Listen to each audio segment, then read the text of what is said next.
And we are live. Take it away, Mark. Welcome, folks, to the second part of Dragon Warriors Quideth. In the first part of this adventure, the party found out about a threat to the city. Some kind of undead invasion was rumored to be making its way up the coast towards the city's defenses, and they were asked by Ethweld Three-fingers, who's a merchant that they met previously, to look into that. They've managed to get a ship, and they have traveled from Quideth towards Castle Imiri, which is the base of the Knights Capella, the crusading knights that Matthew has recently joined the order of, with the idea of getting aid and maybe also some clues as to where the undead threat is currently, and possibly even find out where they may obtain a weapon. Their companion, who has recently joined them, whose name is Lucian, has determined that the chief monster behind the undead invasion cannot be easily attacked by mortal weapons, and they will need to use magic or some form of enchanted item to attack this mastermind who's behind the invasion in such a way or form. So the ship has moored up at the base of the castle. It's early in the morning, and you stand there on the shoreline looking up at Castle Imiri, which takes the form of a fort with whitewashed walls, very well maintained, basically a very simple square shape with battlements along the top. It's not a complicated castle with turrets or anything like that. There appears to be two paths. One path appears to go into a little village at the foot of the castle. The other one appears to climb the cliff and make its way right up to the fortress directly. So what are you doing? Okay. Matthew says, "Behold, Castle Imiri, a bastion of hope for my brothers and the people of this land." And he crosses himself and then takes a step forward and looks around at his companions. "Shall we proceed?" And it's just walking down the trail. Okay, Lane will follow behind and say, "Of course, after you, sir," and kind of with a flourish, fall and step behind him. Okay. Yeah. And are you going up the cliff path towards the main gate or around the side? Yeah. I want to go directly. I'll Okay. be going directly to the main gate. Okay. So the path winds its way, sort of a series of switchbacks going several hundred feet up a sheer cliff face to the front gate. There are a couple of knights of the order, or you think actually probably squires, Matthew, on the main gate, one either side of it, and they see the device on your shield as you approach, and without pausing to ask who you are, they order the gate, the portcullis to be lifted, and they take you into the inner courtyard. So what you can see in the inner courtyard is there's a number of buildings. There's what looks like a low barracks. There's also another building that could be some kind of apothecary or hospital. You're not entirely sure. But you can see people coming in and out. Some of them look like villagers rather than the knights. And there's also what looks to be a fairly well-appointed villa in the kind of grounds of the castle. And the two knights will try to usher you forward towards this villa. and they say, "We take you to our knight commander, William of Tamor," and they indicate the villa. And unless you do anything else, they will usher you swiftly along the path towards that building. Okay. Yeah. I quicken my pace. I do acknowledge them and salute them when we first get there, and hurriedly toward William's villa. Okay. So they'll take you through the front entrance of the villa, and it's like a classic villa in that it's built around an inner garden. So you're led into this garden that is sort of surrounded on all sides by pillared, sheltered areas and rooms beyond. And William is there with several of his what look like sergeant at arms and a scar-faced robed figure. Oh boy. And he will beckon you towards him, and he will say, "Well met, Sir Knight." And he points at your shield and he says, "I see that you are a newly appointed member of our order. How may I be of service to you?" Okay. Nice. I kneel before him very quickly and stand up. I say, "Sir William." Now I'm kind of glancing at trying to summarize or sum up the robed figure to the side, a little bit warily, but that's what Matthew's doing. Okay, all right. Okay, so you're trying to just assess him then, basically, see what you make of him. Okay, so he's wearing a sort of a hooded robe, which he's got low down over his face. You can see that he's got a kind of partial face mask, which he's holding up on a stick, and the scars on the other side of his face. And you can make a psychic roll, please, Matthew, if you like. It's a D20, correct? It's a D20, and remember, this is a roll low system, so lower is better. I've been rolling low all month. Yeah, most people say shouldn't be a problem. Oh, Shouldn't be a problem. I got a 13. A 13. And what's your psychic talent? Psychic is 10. 10. Yeah. All right. Okay. You can feel a presence in your mind, as if something is kind of rifling through your head and trying to make sense of your memories, and you kind of get momentary flashbacks to your earlier adventures against the crystal crabs and on Holy Island. But it's all quite gentle. It's not painful. And then the robe figure goes up to William, and he whispers in the knight commander's ear something which you don't catch.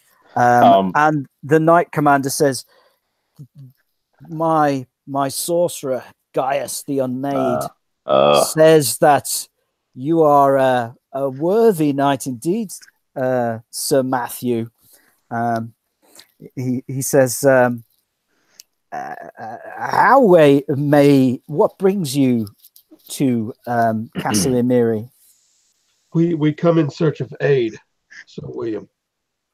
And I nod a little bit to the sorcerer, now that I've been, understand that they have an agreement there.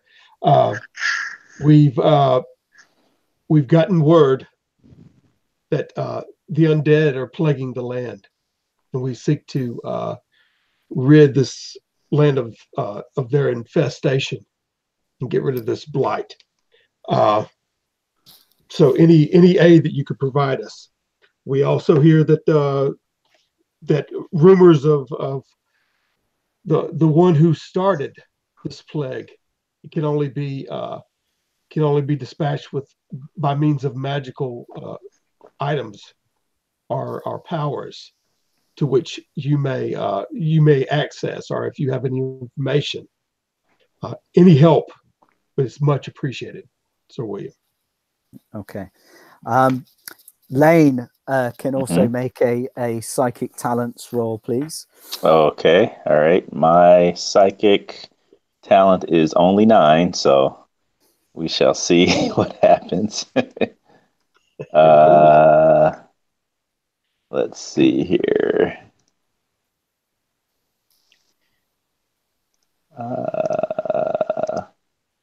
And I get a 4, actually. Okay. Okay. Okay. Yeah. So you again feel this presence in your mind, but you rebuff it. And Gaius looks visibly put out. In fact, he probably staggers back a step. Oh, wow. And William looks at him sort of sharply, as if to remind him of his manners, and he says, I can probably spare some squires for such an important task. I will have them assigned to you. And he sort of beckons his sergeant forward, and he says, "Find me 4 knights who are of the lowest rank, but well equipped, and of courage and daring, and bring them here forthwith." And the sergeant sort of nods and quickly scurries out the courtyard. Hey, Mark. And then Gaius sort of is looking at both of you, and he's kind of looking from one of you to the other, and he says, "So this creature is of the night." He says, "And you will need magic to defeat it. Am I right?" Yes, this is what we have heard. This is why we seek your aid. He says, I can do very little at such short notice, my lord," talking to William. And William says, "Well, do what you can." And he says, "Well, I can provide a small boon to help you, and maybe some information." He says, there is a legend about this bay where you will have heard of maybe the old first king of Crodeth, Jaldror. Jaldror founded the city but met an inglorious end. His remains are said to lie in a tower not far from here, across the bay, Locrano's tower. If you find his remains, you should find his sword.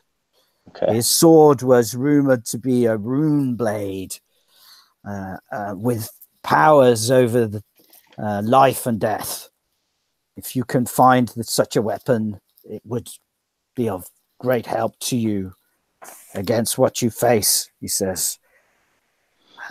As to my boon, I offer you a choice from my stores. He says, I have no time to mix or make anything new, so you must tell me what you want. He says, I can offer you this bag of sand, and he reaches into his robe and he pulls out this little kind of velvet pouch. He says, "This is the sand of slumber. If you throw this in a creature's eyes, you will find that it will go to sleep. Maybe not immediately, but it will sleep soundly, allowing you to pass." He says, "Catch!" And he throws it up in the air. Okay, so can you both make rolls, please? I think it's reflexes.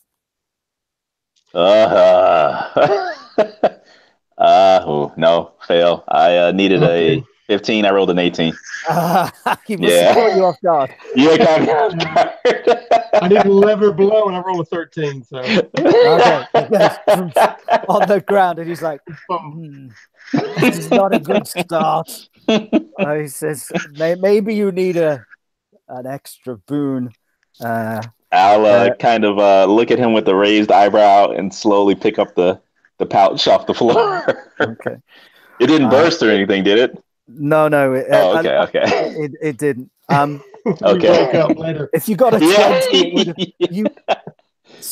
it would have you would have kind of half caught it, and it would have. Matthew says, knowledge is indeed power.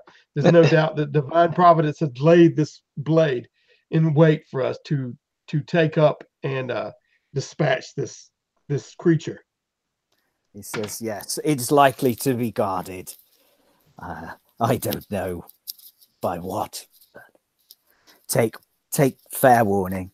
He says, so I can offer you 4 choices from things I have at hand. He says, healing and life, the ability to end magic, a curse, or a spell to summon the elements to your aid. He says, which of these 4 boons do you wish? All right, Lane turns to Matthew, awaiting his response with bated breath. Yeah. It's at this point you wish you hadn't left Lucian back at the ship. Yeah. At this point, Matthew glances over his shoulder. He said, Sir William, was that an apothecary that we had passed in the courtyard? He says, yes, indeed it is. Would they perhaps have potions of healing, something that may aid us? Indeed they do, but such potions are provided by Gaius. Okay. You may trust him. He is a full member of our order. Hence we come full circle. Gaius just sort of raises an eyebrow. We go through one eyebrow anyway because we're all covered by the mask. Okay. This curse which you speak of, what does it entail? This is you read aloud the spell which I have on a scroll, and a number of enemies are temporarily cursed with bad luck, such that they will go to strike you and miss and fall over their own feet and generally struggle mightily in their efforts against you. Yes. Turn their own evil against them. Indeed. Tempting. This is, yes. The you said there's a potion of healing or healing that you can give us as well. Yes. It gives life or healing. It is a very potent, but it only gives one effect once. And this elements that you speak of. Yes. So this again is a potion. You mix it with the elements that you require. So you scatter it into the air, or you mix it with water or soil, or you burn it, and it summons an elemental of that type to act at your command. Most of the time. Right. What do you think Lucius would be more interested in, or should we take these potions of healing? I would think, as for my part, I see the potions as best. I don't like messing with the curses. I'd rather take down the beast. Well, dealing with potions or scrolls rather and curses and such, in my opinion, doesn't seem to be kind of the knightly way of things. So perhaps the healing is the best route, and I'll hang on to this pouch of dust. You're a wise Lang. Okay. So Gaius says, I will fetch you the potion, and he kind of a walking stick appears from under his robe, and he sort of scuttles spider-like out of the courtyard. And William says, Here's the sergeant returned. These are some of my best squires, sir. I would have you do your best to return them unharmed to the castle when you are finished. And he says their names are Andrew of Boy, where are you from? And Andrew says, I am from Feldar, my lord. Okay. And he says, Andrew of Feldar, Bernard of Asmulia.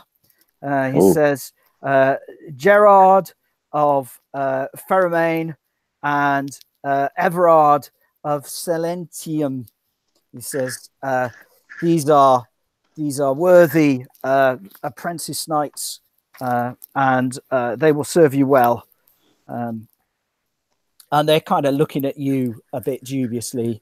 They're seeing that you're kind of travel worn attire and you're slightly damaged armor, and probably you've still got bits of coral from the fight with the coral men. And they're looking at you, and they will move. They will move to your side, Matthew.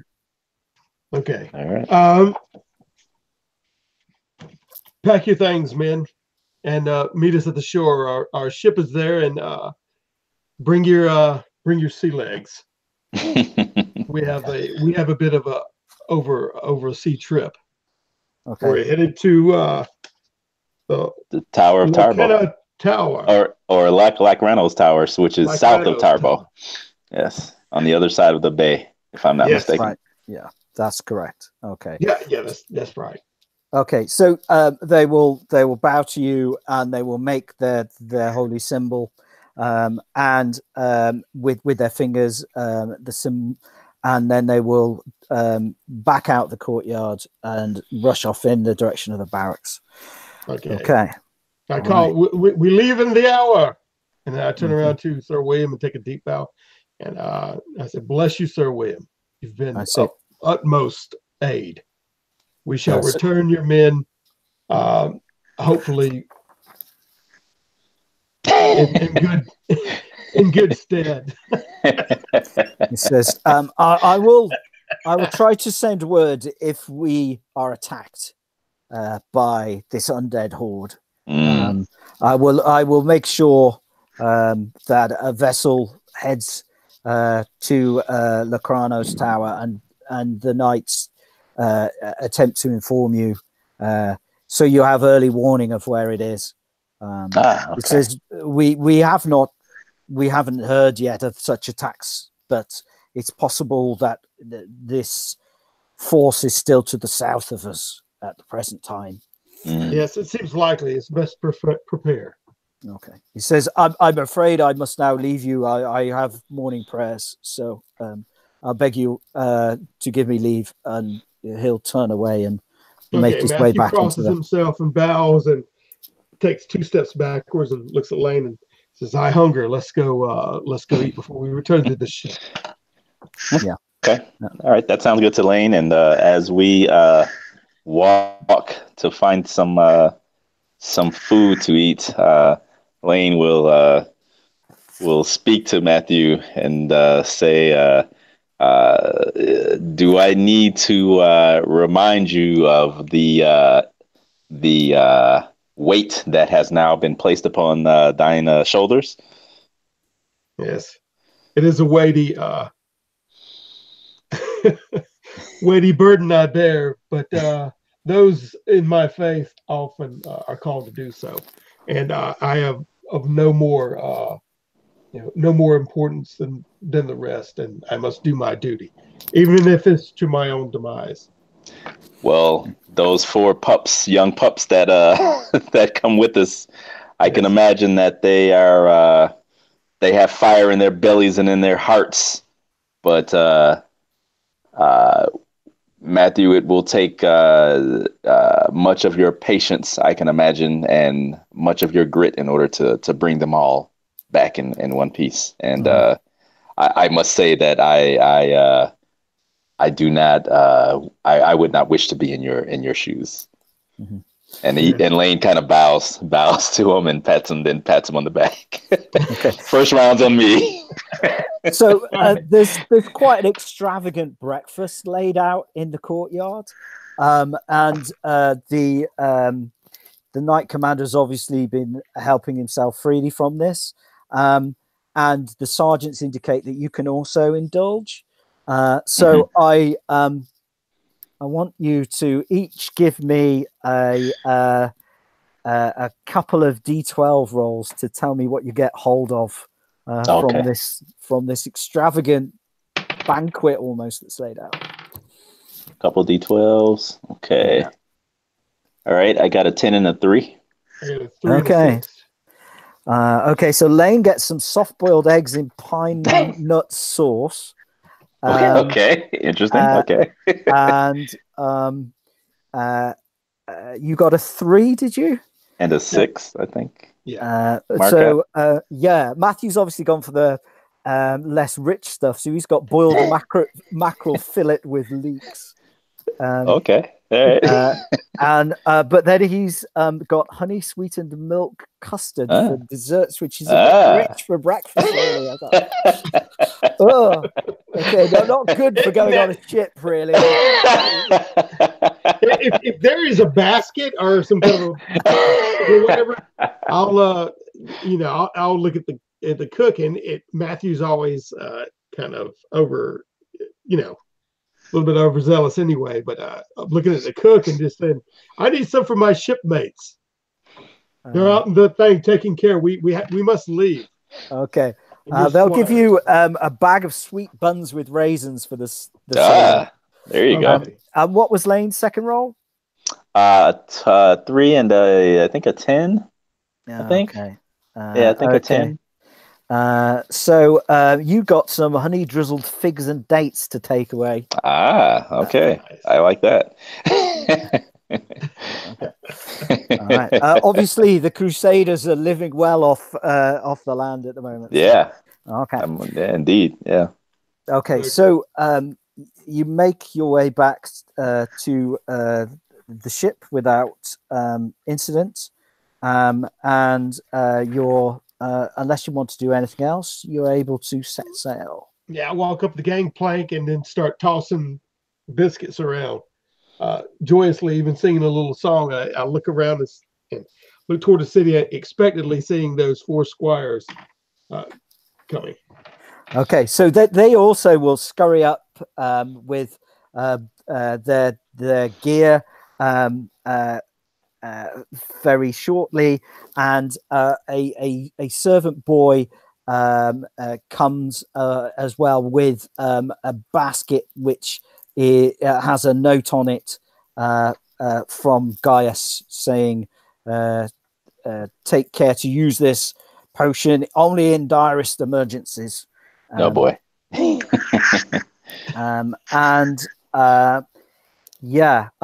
You notice the Bolo seems to be scrounging up the buns. The sailors are like, yay, but they're not managing to hold on to the buns because Bolo's like, give me that. He's causing a bit of a disturbance, huh? Yeah, as per normal. The ship casts off. The captain, Marin, gives orders to the crew, and you set off across the bay. And I need basically a little bit of a roll to tell me what the weather is going to be like and whether you're going to have the wind in your sails for today. So can you give me a D6 roll, please? A 1. A 1. Okay. So you set off okay, and the breeze holds most of the way across the bay, and then you enter the deepest water part of the bay, and the lookout calls, and he's like, ice in the bay, oh boy, Captain. And she starts immediately trying to turn the ship and she's shouting at the crew to redress the sails so as it tacks on a different heading. And you can see various low little icebergs, not very big, just a few feet tall each. And she says to you, no telling how big they'd be under the water, though. And she says, these little things, we call them growlers because that's the noise they make when they scrape the bottom off. And she says, I'm sure we can stay out of their way, though. And the ship tacks about. It's very, very foggy hereabouts. And the crew start to mutter about magic and supernatural weather, and the voyage is doomed. And there we go. Matthew had gathered his four squire, was giving them, kind of a private rundown on the deck as we stood by the side of the ship before all this was going down. So when she, letting them know in full detail the danger that they were about to face, and that they had to watch each other's back, as well as, everybody in the team, and that they could trust everybody. So I want that to know them. But whenever she starts, he starts saying about the ice, I said, Captain, and I look at the men, you go aid whatever you need to do. What do you need them to do, Captain? All right, so they're at her disposal. She says, take up watch points, fore and aft, port and starboard. And she points and she gets them arranged so as they're at the four kind of compass points on the ship. And the crew seems to settle down when they see these big, heavily armored knights kind of guarding them, because they're still a bit spooked from the coralman, but they do seem to settle down a bit. She says to Lane, where is it that you wish to make landfall? Do you want me to put into Tarbo, or as close as I can get you to that tower? Do I have any preconceived notions of Tarbo at all? Does Lane? Yeah. Now, the Marsh of Hearth is to the south of the tower, and Lane, I see that's the start of the trackless ooze. So that's the start of kind of the territory that you really know well. So what you know about Tarbo is it is a village where there was some kind of magical event several centuries ago, and ever since then there's been a little clique of the village people who kind of maintained control of the village. And it's not a massively healthy place, but it does have a trail that leads quite close to the tower and might save you a bit of time if you went that way. On the other hand, you could just as easily, with your skills, track across the hills. Okay. All right. I will tell her that I think that we should land south of Tarbo, as close to the tower as possible. And I don't know if she's familiar with the marsh, that coastal area at all. But if she is, if I say, if your reckoning as a captain is as I've heard it is, I'm sure you can find us a good spot for landfall. Okay. All right. So you spend most of the rest of the day at sea, but you don't have any more encounters. And she will make anchor in the shallower waters just off the marsh, where the foothills around the tower are. And she says, we'll await your return. She says, this looks a well defendable spot to me. Okay, that's good. I will nod to Sir Matthew, and I will say I believe that we cannot find a better spot to make land than here. This is good, Lane. Matthew surveys the area. What is he looking at? It's marshy. Yes. So to the south is marshland. and a vast expanse of marshland. And to the north is a fairly narrow range of hills. And the tower, according to the directions you've been given, is roughly on the border between the marsh and the hills. Yeah. Okay. Yeah. Matthew turns around and looks at his man kind of worriedly and says, "Yes, if you could track the path for my men, not to sink in this marsh. This marsh of it looks very melancholy. It kind of drags on my soul, but keep us above the muck, so we can be as quick as possible and respond to any dangers." Okay.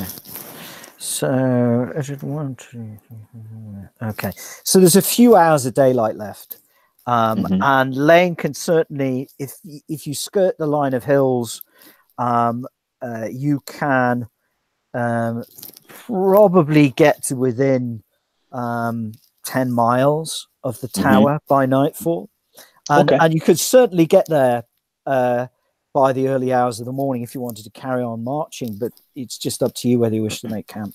How is our weather faring? Is it fairly clear, or is it just a little cloudy, or what are we? Can I tell? Give me a couple of D20 rolls. Okay, a couple of D20s coming up. I got a 4 and a 17. Okay, so it isn't raining. You'll be happy to know. The wind is low, but the temperature is getting noticeably colder. You're not really sure whether that's to do with the icebergs or which are unseasonal. You don't. I mean, occasionally you will get ice in the bay because you've got the icy waste, the gnawing waste. Well to the north, hundreds of miles to the north, and occasionally the ice makes it down this far south, but it does seem unseasonably cold from time to time. Yeah. What season is this exactly? I was trying to remember when you said that. I think it was summer, but I might have been late summer, maybe, or early fall, late summer, fall. Okay. Yeah, that's why it spooked them so much with the fog, and of course it'd be that much with icebergs. Okay. Lane will turn to the group of men there, and he will kind of put his hands on his hips, his fists on his hips, and he'll say, "If you think you're up to it," and he'll nod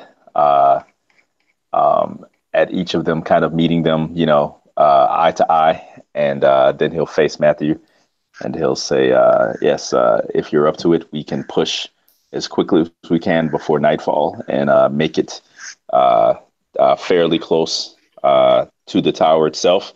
But we'll have to camp for one night, and then leave out at first light, and we shall easily make it to the tower then and have a full day of light ahead of us. If that sounds doable, then that is that's the path that I think we should take." Okay, Matthew gazes out. It does seem wise. It is a good plan. Men, gather your things. We must push on. We need to do this quick. Get as close as we can before prying eyes alerts our quarry. And we are on foot, correct? Yeah. Yeah. Okay. So the squires will gather their stuff. They look fairly nervous, but as soon as you start to lead them through towards dry land rather than into the marsh, they cheer up. They noticeably cheer up, and you all make pretty good time. It's a clear night. You can see the moon, and you are able to find a good spot for a camp in a low rise, looking out over the marsh, and in the distance you can see what could be the tower or the ruins of the tower some miles away. It's probably the only structure of merit on the edge of the swampland of the marsh, and therefore it kind of stands out. It looks from this distance, it's very hard to make out, but possibly it's a ruin. It doesn't look intact. Okay, so since we've been skirting this marsh, and what Matthew had in mind was he's smelling, and he's telling his men to smell for any kind of decay, because that's what he's thinking about with the undead, that they could be inside this swamp. So he's kind of paranoid about that. So okay, all right. You can smell the marsh, but that's probably all at the moment. Okay, so you're making camp on the all right. Okay, so you make camp here, and I tell the boys the squires to watch and have them on. So you're going to set the 4 of them on watches. All right. Yeah, on rotating duties. So, and so that means we definitely will have a fire going. All right, you get a fire going. Yeah. Set a watch. Yeah, it's unseasonably cold anyway, so we need a little bit of fire. I'd like to base a camp to where we're not, showing our approach basically to the tower, outside of the tower. Okay. If all possible. Is that possible in this area? I know there are low hills, but you can have a good view of the tower. Yeah, such as it is. I mean, it's so far off. You can't really see. It's not like it's made out of any. Once the light goes, that completely, even in the moonlight, it's not hugely visible, but you can be looking in that direction. Kind of the silhouette. Okay. Yeah. So, Bernard's watch, the first watch goes well. Andrew's watch goes well. Gerard's watch, he awakes you in the middle of the night. Gerard. He comes up to Lane and he says, he shakes you and he says, there's a thing, and it's crawling out of the swamp towards us. And he'll kind of point his sword. He'll like, okay. All right. Am I still asleep? Is Matthew still asleep? No, they'll have woken Matthew as well, but they want to wake Lane because they think Lane knows about the swamp. Okay, gotcha. Is our fire still intact? Yeah, they've kept the fire going. Yeah. Okay, all right, okay. So if Matthew hasn't done so already, I will stand and try to peer through the darkness to see, and I will ask Matthew to have his men draw torches from the fire. Okay. Yeah, Matthew's waking up the other 3 squires, and we're getting torches and making a little perimeter around the area. Yes. Okay. So what you can see is the shape crawling up the slope, and it's got splayed limbs, but it does look humanoid. Yeah. And it is staying very low to the ground, and it is pretty silent, and it's sort of padding softly up this grassy slope towards you. You can really only see it when it moves very well.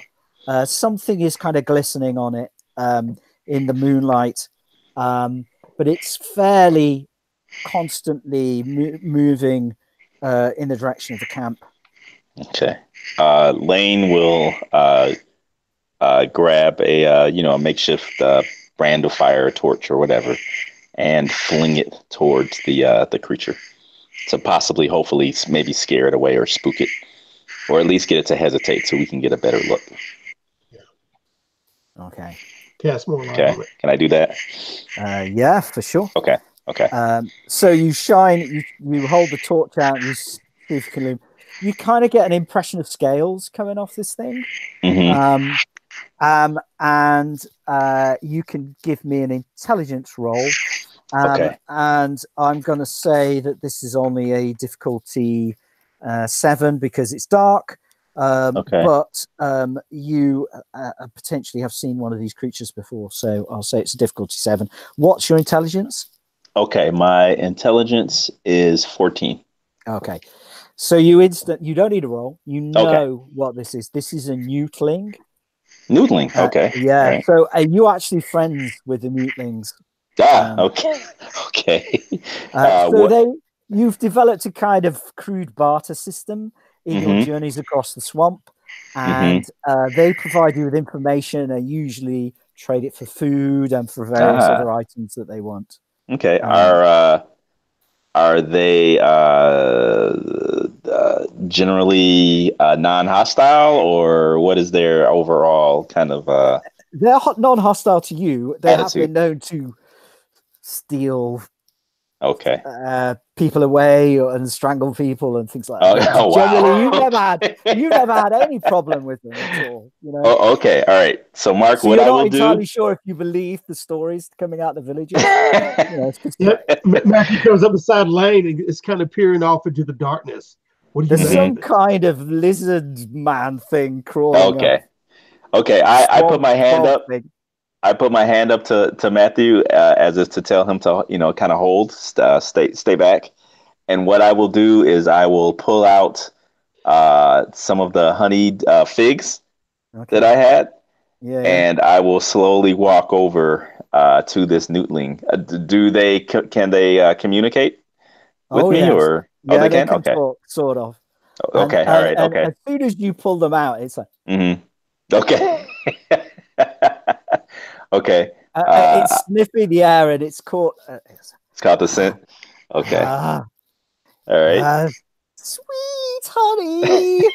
It says sweet. It says, I walk out with the treat extended in my hand, and I will say good night and good travel to you, friend. And I will hold out the treat. it says, many years since you visit us, Master Lane. Ah, okay. Says, Now, and do I it's recognize this particular but such newtling, gifts, or such gifts. I mean, it's got a kind of black stripe running right the way down its head to its okay, tailbone. I mean, it's possible that okay, you've met this particular newtling before. okay? He says, why do you bring the metal men? We don't like the metal men. I We kill them say dead. We kill the no. metal men dead. And the knights are like, what is this? I They've definitely say got the They're speaking common. I mean, not just the yeah. language. Okay. Yeah, as far as I know, we are speaking. Yeah, we are speaking the common tongue. yeah, Okay. you are, yeah. Is my okay. I hold my hand up and I say, no, no, my friend, no. Be at peace. The middlemen are under my protection. They're under Lane's protection, and we go. And I point towards Lacrano's tower. I say, we go there to the tower. You don't want to go there, Mr. Lane. It's a terrible place. Terrible. I Big monster live there. You die. ooh, This I honey is lovely. Oh. I say, monster. What monster? What can you tell me of this beast? It says, is Ugalun. Ugalun. Mm, Rubbery. Yucky. Slimy. Worse than me, obviously.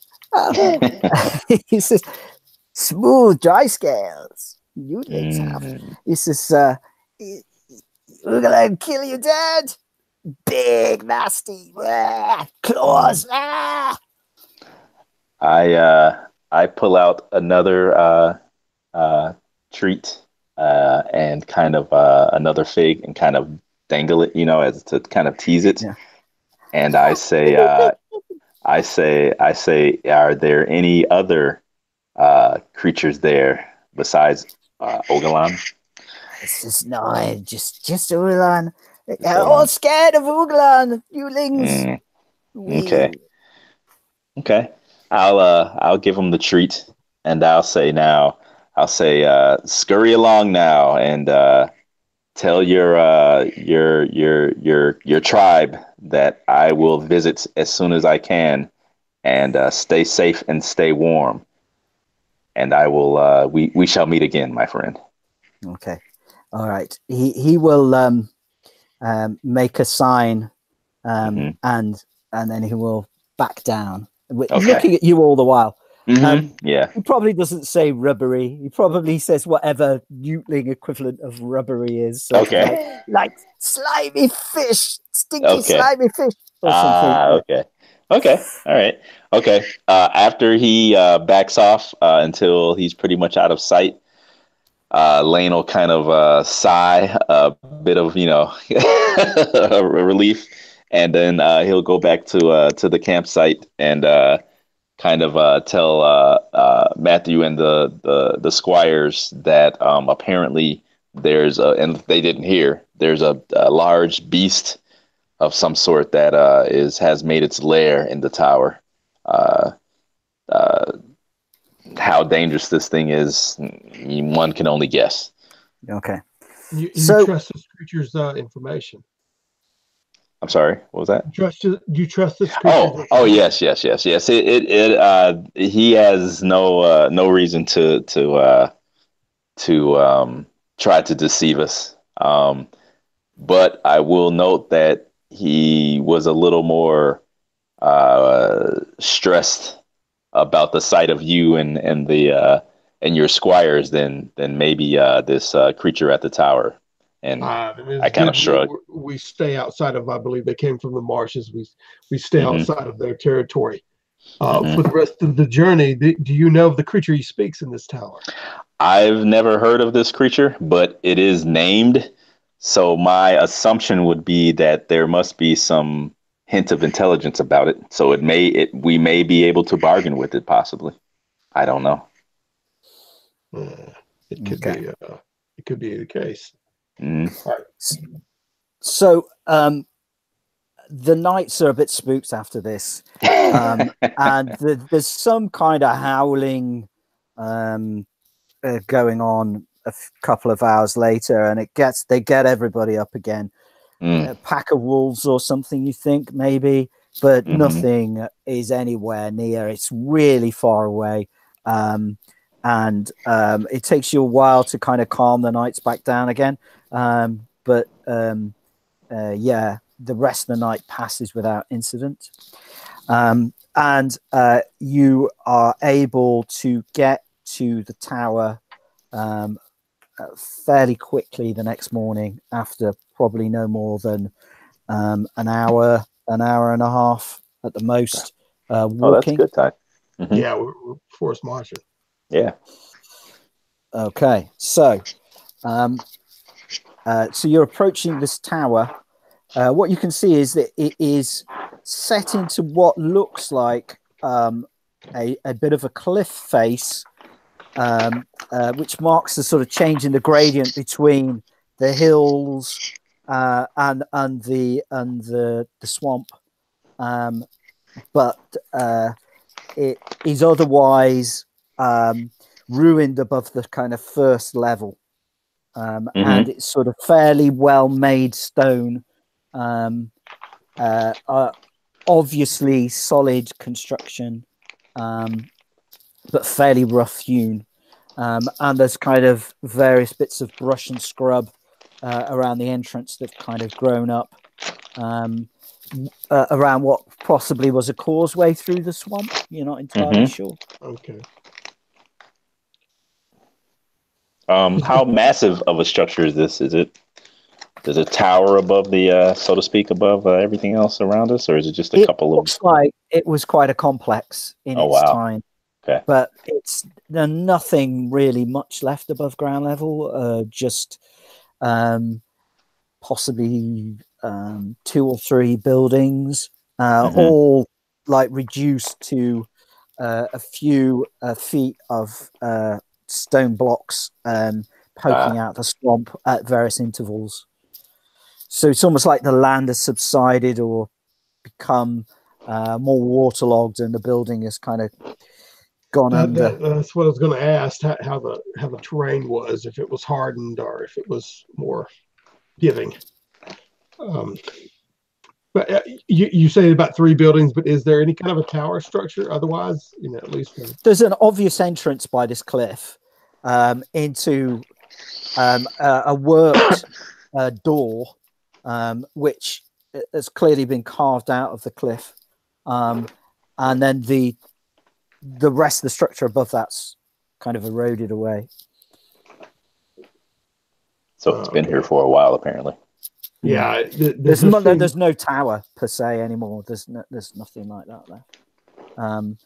In fact, the other buildings are probably there's at least one other building further off that's taller above the ground, but it's ruined on 2 of the 4 sides.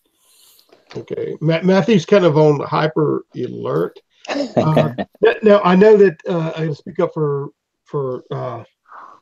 Lucian. I know he had that. I believe it was a stone. Yes. Yeah. Just want to. I mean, I know Drew's not here, but playing his steed.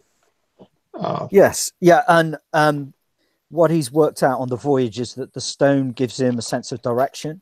So if the fog was to come back, he would be able to find his way. Okay. Well, yeah, I said, Lucian, what do you make of this? How should we proceed? He says, difficult to say. We could, I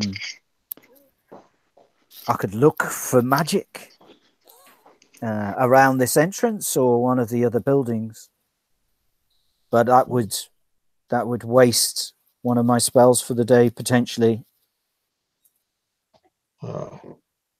This Lane, do you presume what you've heard about this creature that it would be inside this main entrance here? The rest of these buildings, and I look toward the squires. I see y'all spread out. I've been keeping them like that, especially going into this type of terrain. Okay. Hyper alert for any kind of undead smelling, any movements. We haven't never dealt with them before, but in our minds, whatever we're perceiving, that's what we're looking for. Okay. All right. So they spread out through the buildings, and then report back to you after a few minutes. And they can see bones of what looks like animals piled outside the entrance into the cliff, and there's a strong and pleasant odor coming from inside that entrance, and they can see because they're knights, and knights can track things. That's one of the things knights can do. They can see very large footprints in the soft ground around some of the other buildings, but the main set of prints is going in and out of this entrance. Okay. Lane, you're around me when they report back, because I haven't veered off from you yet. Now we're looking at this main entrance going into the side of this cliff, but it looks like it's totally enclosed, right? It's not like open. What I'm getting at, Lane, is we could pile up some brush. I could get my men to pile up some brush here and light it and smoke the creature out. And then pin it and see what we can do with it. My guess is that even if we don't, even if the smoke or the fire doesn't panic the creature, from what I understand, it more than likely may even still come out to investigate one way or the other. So that I agree that may be a good plan. Is there any way for me to look at the size of these footprints to kind of maybe roughly guess to the size of this creature and whether it is indeed 2 legs, stands on 2 legs as a man, or is it, is there any way for me to tell? Yeah, bipedal. For sure. Its gait looks like it's mainly on 2 legs. But occasionally you feel like it has to kind of squat down in order to get through the entrance. Oh, wow. Okay. And okay. It has quite distinctive prints. Now you can track, can't you? Yes. I think that's a thing that you're able to do. That is a thing. All right. So you've got yes. So one of the things you can do is stillness and precise shot and set traps and things like this. So, but you do have the ability to track. So let's have a quick look and remind ourselves how that works. It looks like I have to roll under or equal to my perception. Okay. All right. So this is good light. The prints are fairly clear because the ground is fairly sodden and it's easy to make an impression. So there are no difficulty modifiers. So you can make a straight roll under your. Boy, how is my perception so bad? That's wow. And let me see. Did I actually get a? Yes. Okay. So it did actually go up from. So my perception is a 9 now. Okay. Wow. I don't know. Okay. So let me roll a d20. And nope, 13. Okay. So it's a large humanoid creature that walks on 2 legs and eats animals and seems to have dismembered the carcasses. But beyond that, you're not able to get any further and dump them outside. So it clearly doesn't want them in its lair. So I will tell Matthew that because of that, we can kind of ascertain that there is some intellect or intelligence about the creature. But unfortunately, I cannot tell if it's, how recently it's been here or, anything of that nature. And it is very large, stands on 2 legs like a man. And like I said, it has some type of intellect, so we need to be very cautious. Yes, well, it would be a shame to dispatch it if it can be reasoned with. Perhaps I can have 2 of my knights on either side of the entrance. If we have some rope to maybe trip it up and bind it whenever it comes out. If you and Lucius can get a top and above, I believe you have bow and arrow. Is that right? Yes. That way you can work that, and Lucius maybe can cast something, sleep spell or whatever he may have. And we have the powder. We have the powder of sleep as well. Yes. When he comes out, and that way we can bind him and awaken him and get us some information. At least clean out his lair and find this runic sword. So is it my understanding that the squires or the knights just kind of did a quick once over of the area? They didn't actually okay. They didn't actually penetrate inside the ruins at all. Okay. Yeah. Well, that may be the best thing to do, to start a fire as you suggested and draw the creature out, instead of blindly stumbling upon it inside its own lair, which could only, it doesn't need to ambush us. We can ambush it. Correct. Yes. Is there, Mark? Which way the wind is the wind blowing? I hear maybe a little bit of a howling going into the into the doorway. So it could blow, just which way. Yeah. No, it's kind of half. It's sort of blowing past the entranceway, but the squires set the fire, a good portion of smoke is going into the entrance. Yeah. And you guys can hear something blundering around inside, and it's clearly been disturbed by the smoke that's going in. And after a while, after a few minutes of this, you can hear it. Excuse me, 2 seconds. You can hear the creature inside pounding on the walls, and the whole place is kind of shaking, and it bellowing with rage. And then it kind of, the noise sort of goes away a little bit. And everything goes quiet for a minute. And then more smoke goes in. And you can hear this bellowing carrying on, but from deeper inside. Oh, wow. Okay. So it went further into its lair. Okay. Now how can we? I mean, can we get any kind of concept of how deep the lair may be? I mean, you know, as far as how. So looking from the entrance inside, if Matthew's brave enough, he can stand at the entrance and look. He will see a set of steps going down about 10 feet into a darkened chamber, and he can feel it. It's much colder inside this chamber, and something is glinting in the darkness. And the noises are not in this chamber. They may be from other rooms beyond. Oh, wow. We may have to venture in, I'm afraid. Yes, does seem to be the case. Yeah.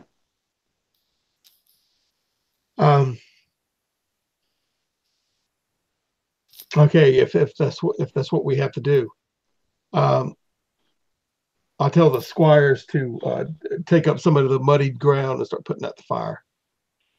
And okay, they'll kick dirt over the fire and and move it out of the way. And we might let it disperse for a little bit before we go inside and choke ourselves to death on it. All right, so you give it half an hour, then maybe. Yeah. Okay. Do we hear anything during that time? You can hear strange kind of noises from inside the chamber. You just almost at the edge of hearing, and you can hear the animal kind of in the distance, but it seems to sort of settle down a bit now. Okay, Mark, I'm sorry. I can you remind me once again what the newtling called the creature? It used a newtling word, so it's possible that this isn't. It called it an ugalong. Ugalong. Okay, so that may not be its actual name. Okay. Well, Matthew, perhaps I could venture slightly in and call to this being, this creature, and see if it is willing to parley with us. Yes. See if we can get a reaction out of it. It is humanoid. Like you said, it may have enough. Maybe it could be reasoned with. But men, keep on guard, and Lucius, keep that sleep mixture at the ready. Okay, Lucius says, I've got it right here. Okay, Lane will trying to get him out, right? You trying to call him out? Yeah, he will ready his bow, and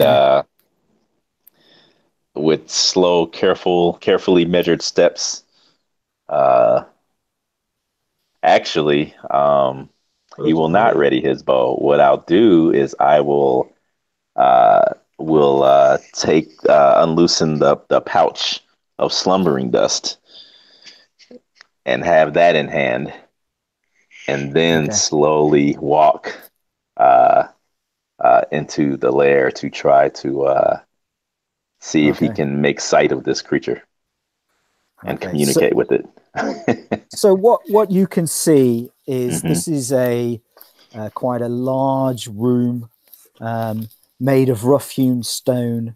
There's what appears to be a kind of stone, maybe a dais, a stage area at the back, covered in worn copper coins and yellow bones and what looks like scraps of parchment.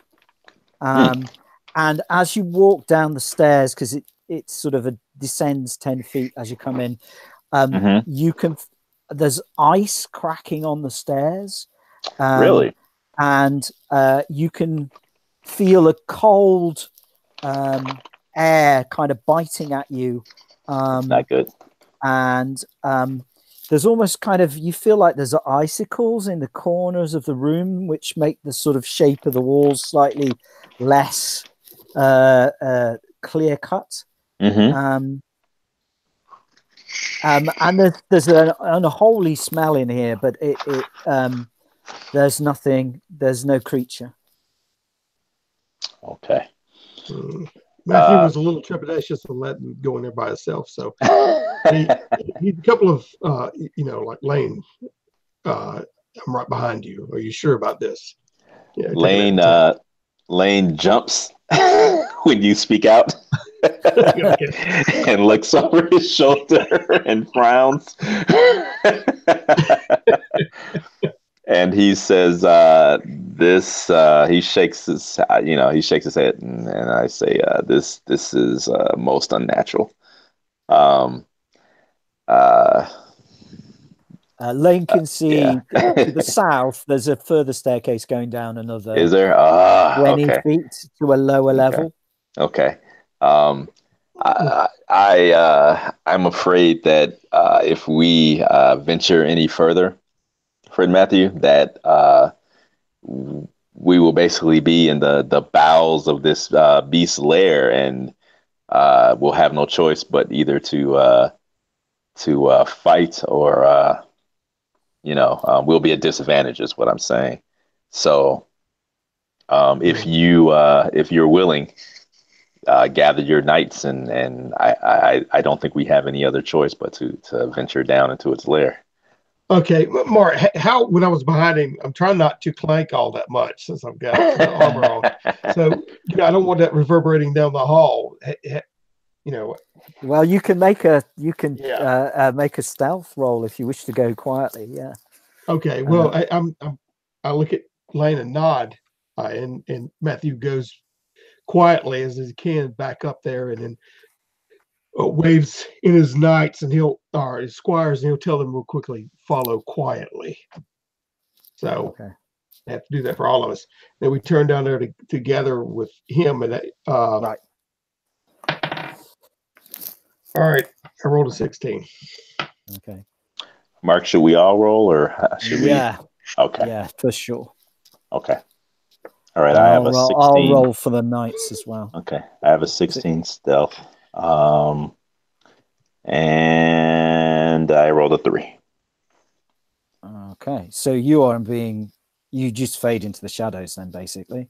Matthew, on the other hand, is clanking. He's not talking out loud, but you can clearly hear the chainmail as he comes down. The acoustics of this place is not his friend. No, as you wish. The knights are being pretty noisy as well. Yeah. Maybe not quite as noisy as Matthew, but not far off. Oh boy. Okay.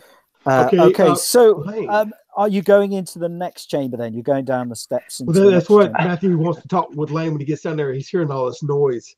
And I say, do you want to call the beast from here? He's a big beast. If we can get him in the chokehold of this, this hallway. I put my Lane puts his finger, up to his lips as to shush Sir Matthew, and I put my hand up, kind of in a gesture as of just wait one moment, and then Lane will slowly pad down this next stair to at least maybe assess the situation and kind of maybe get a look and see. And I know how dark is it down here? It's got to be pretty shadowy at this point, right? It would be quite dark, but it seems this room is full of ice, and it is glowing a kind of pale blue-white light, so you can actually see as brightly as if it was moonlight down here. Oh wow! Okay. So what you can see is now one of our boys had a torch on him.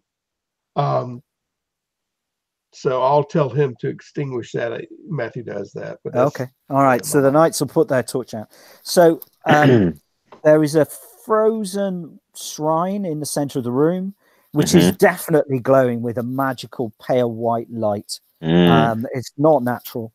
The air is really cold. Lying on this shrine is an ancient broadsword with runes Oh, etched on the blade, which are beautiful. also glowing. Beautiful. And there's a freshly severed hand gripping Oh. the thing. Wait, freshly? Yeah. Oh boy. Okay. Yeah, the blood is still, Wow. Pulled up underneath very it. evident. Mm-hmm. And around the room, there's what looks like vaguely human ice sculptures, and they're all kind of doing this sort of thing. Mm-hmm. Say no more. Yes, I understand. And you can hear kind of dripping Mm-hmm. as ice is kind of melting Mm-hmm. quietly in the corners. Mm-hmm.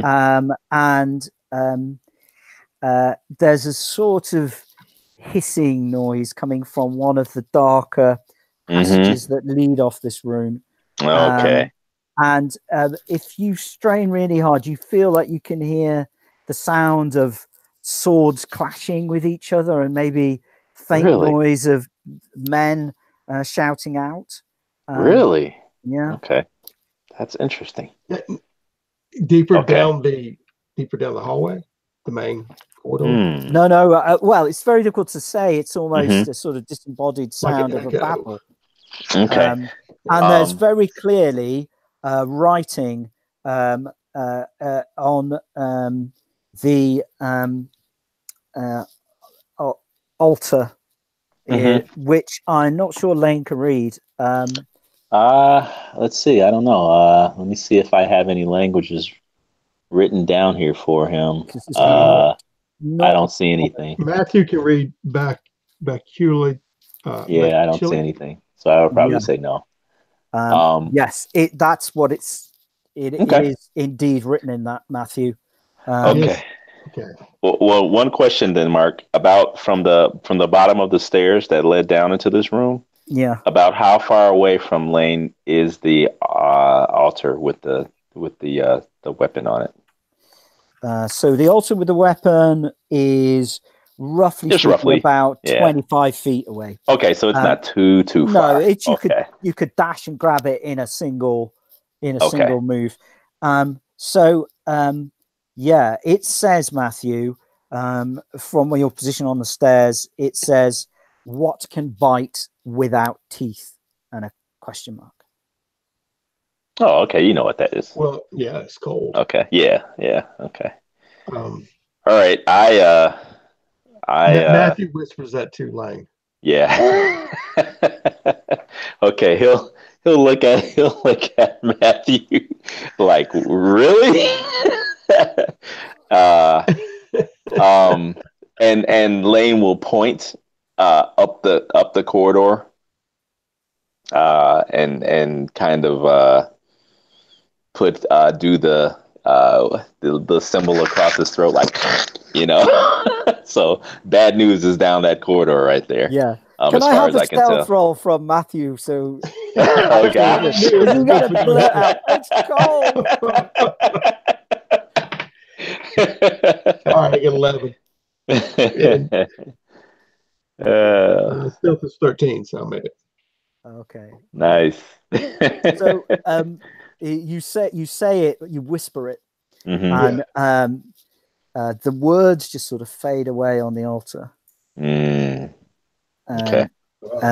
Even though you said it so quietly, you said, "Cold." Oh wow. Okay. Yeah. Lane, can you make a perception roll, please? Oh boy. Okay, that is not my forte. Okay, so perception of 8. Rolling a d20 right now. 5. Got it. Nice. Right. Yeah. That hissing noise that you heard, it's the breath of the creature. It's Yeah. standing really still in one of the entranceways off from the chamber. Looking our way?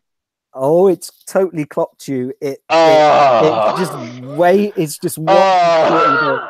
All right, make me an intelligence roll. See if you recognize it. Okay. Rolling a d20. What's my intelligence? My intelligence is 14. Here's the roll. 15. No. Yeah. Okay.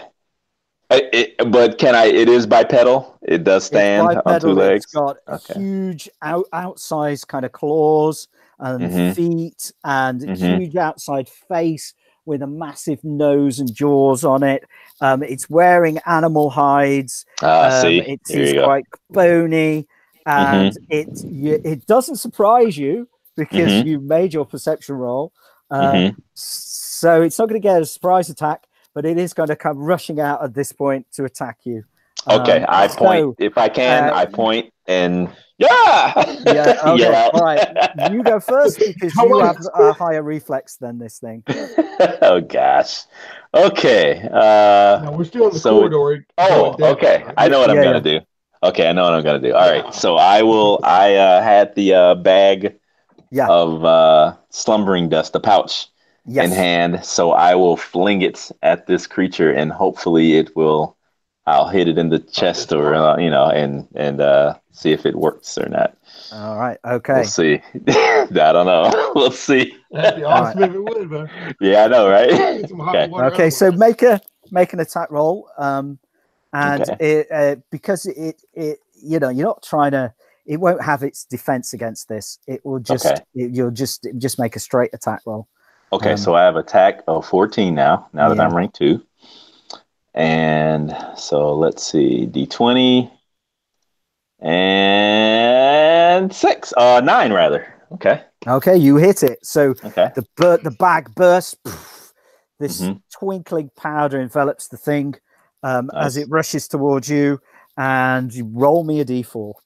Okay. D4 and 2. 2. Okay, Mm-hmm. fine, right. So it doesn't seem to have any immediate effect, Okay. and it continues to rush towards you. Okay. You you can move. You can Okay. still move if you wish Okay. to. You could back up to the stairs, or you Mhm. could back around the altar, or go to the sword, or whatever. I will move to the right to clear the stairs for Matthew and his squires if need be. Yeah. And so that's what I will do. Yeah. I was gonna say Matthew immediately once he sees the troll coming. Troll? Who said it was a troll? Oh, sorry. Sorry, push. Matthew can make an intelligence roll as well. We push Lane out of the way and go into a shield bracing thing, like a little phalanx array, and have his sword sticking out. Actually, I wasn't sure what it is yet. Sorry. So no, I wasn't sure. The Freudian slip. Okay. All right. So I think it is Matthew's. So that's what Matthew does next. So you're getting in the way. Of this thing's onrush. You can attack it if you wish. It's up to you. I'm going to be thrusting forward with the sword, yet bracing with my shield, like a Spartan type. All right. Okay, so the knights go directly after you, as does Lucian. They will form a protective cordon around you. Wow. And let's just see.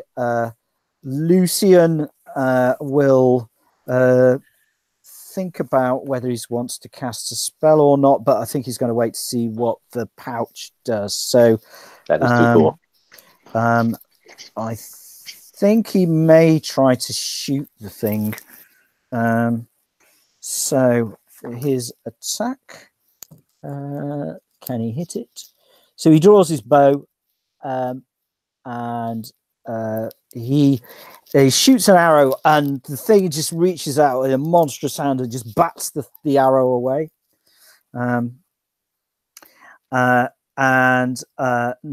Yes, so now it's going to come running in, and it's got a choice of 5 targets, I think, not including Lane.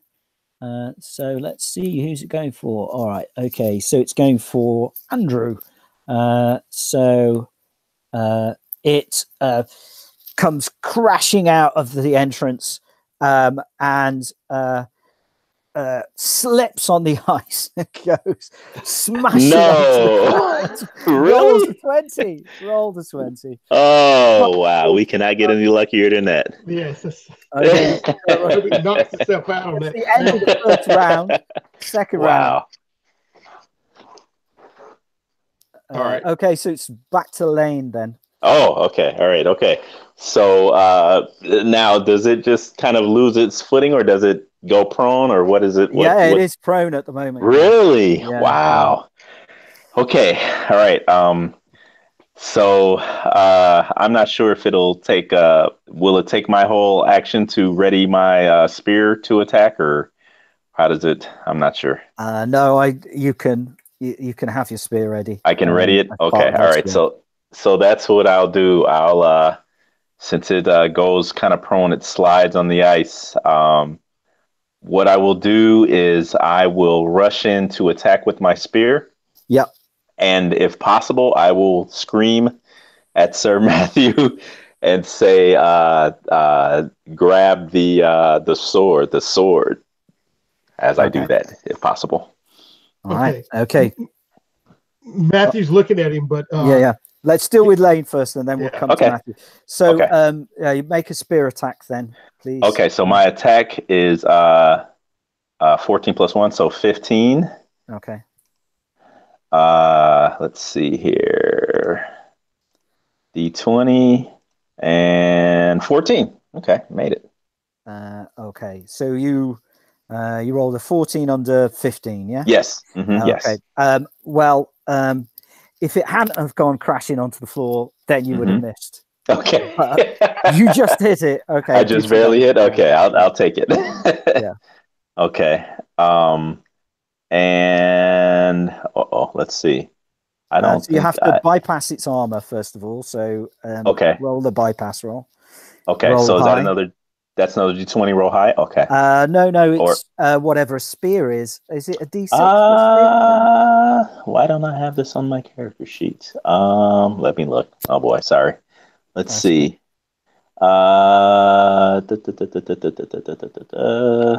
Look. Weapons. Darn it.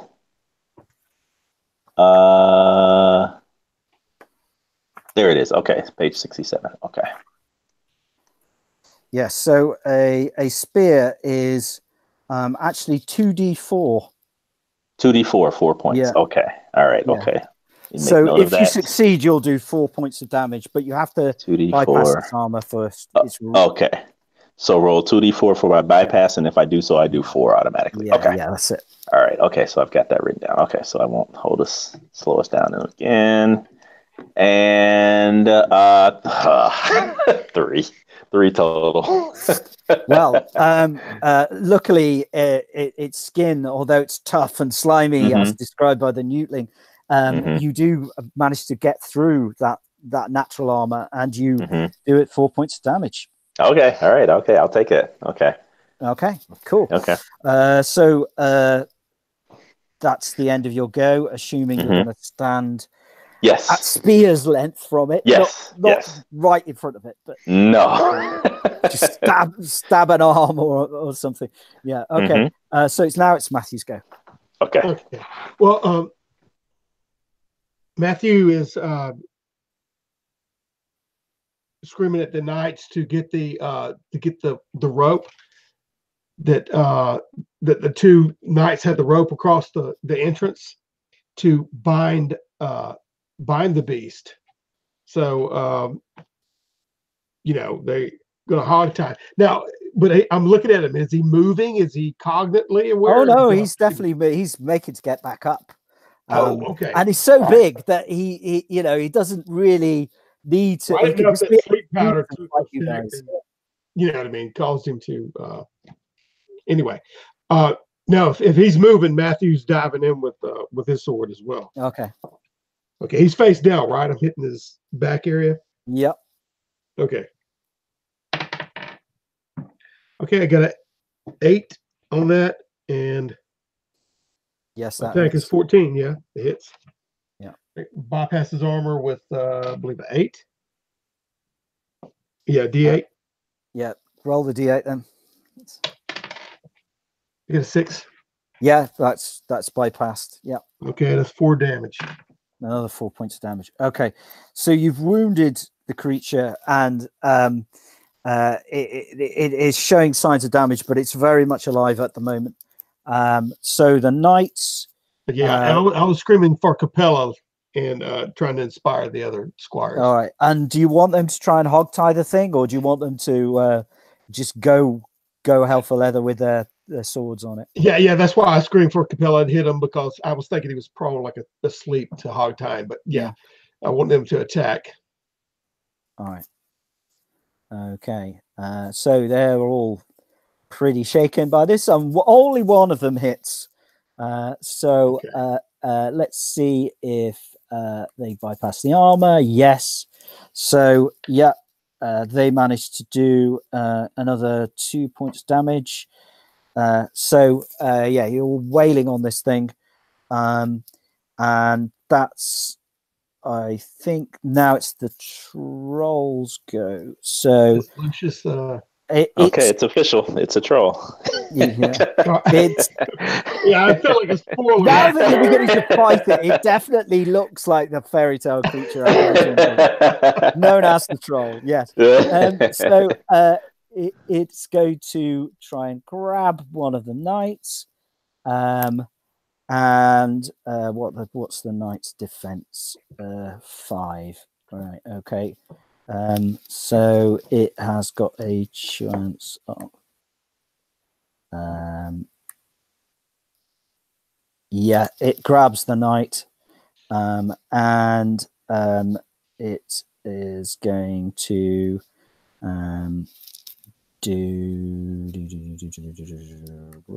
Oh, it's got past all that plate armor.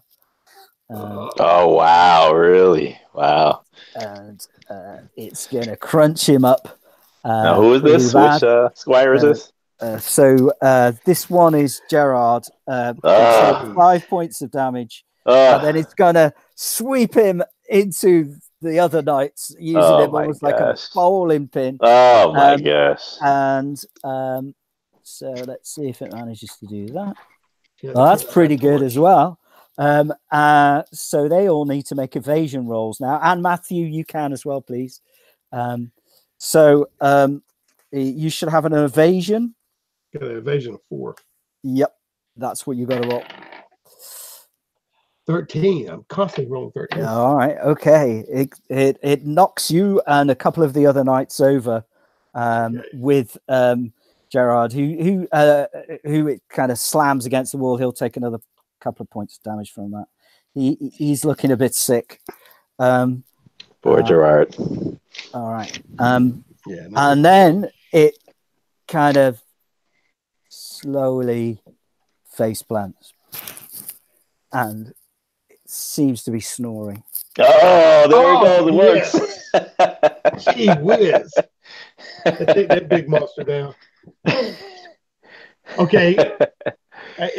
Matthew's been knocked for a loop, but when he sees this, he can't believe what's going on. He hears the snoring out of his big nostrils. He's like, lads, quick, get the rope, bind him. I know it took a second for me for it to register what Mark said. Yeah. So the knights will try and bind him up. They're looking a bit dubious at when they see the size of the thing, how much that will hold it. But it does seem Matthew's in there completely asleep at the moment. Mm-hmm. Once again, I hold my spear towards the throat of the creature, but I yell at Matthew. I say, for your God's sake, grab the sword while you can. Yeah, Matthew stops from directing them to bind it. He kind of gets a clue, that dazed look where he hit the wall. And he gets right and turns around and grabs the sword and then raises it. And attempts to strike. Oh, wow. Again. Okay. He's trying for a beheading. All right.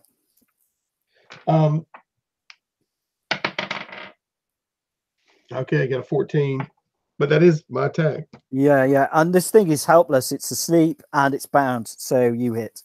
Okay. And that would be, well, 4 points of damage for the hit. Okay. But unless it's, All right. You chop its head off. Okay, jeez. Defeated it. Okay. How about it? when it rolls off or whatever like that, I kick it out of the way, and I kick it down the hall that it came out of. All okay. Right? I leave the body there, and Matthew's a little bit shaken too from the close encounter. I look and see, my eye goes right back to the sword that's laying there above the frozen fountain. Okay. And I look at Lane and say, Lane, this is what we seek. Lane nods and says, yes, if I'm not mistaken, and he kind of nods towards the troll's body, and then towards the sword, and he says, this appears to be somewhat of your destiny, my friend. So Lucian will stride into the room and he'll just grab the sword and he'll pick it up. And he'll say, no way. It's like, I'm sure this is magical. I think it's pretty good blade. That'll do. And he sort of shoots it again because the scabbard is lying next to the blade. He says, I've always wanted a king's blade. He said, wow. I think, nah, only joking. He hands it over to Matthew. He says, I think this. Not being so reckless, that is not a warlock's tool. He says, I think this will do the undead grievous harm. He says, if my skills as a warlock do not defeat me. Okay, Matthew grabs it from him like he was, just hard. Yeah, like you're messing with this holy item, So he's more a little bit reverent toward it as he grabs it, and then he carefully sheathes it, replaces his sword with it. I'm supposing it fits. So. Yeah, and he was like, I was definitely trapped, by the way. Oh, geez. Now we're sitting in this empty thing. Do we? Matthew's listening to see. Quiet, Lane. Did you? Yeah. So Matthew can further down the noise of battle. You can hear the noise of battle as soon as you got this sword. You can hear the noises. The rest of you, it's gone quiet in the chamber. It's deathly silent, and in fact, the room noticeably gets a little bit warmer. Good. Temperature seems to be coming back towards normal. So the ice will shortly start melting for real in here. Lane will take a closer look at the frozen people, I guess, or individuals. Yeah. That were here. Are they long past this world, or? Yeah, they definitely seem to be. Yeah. Okay.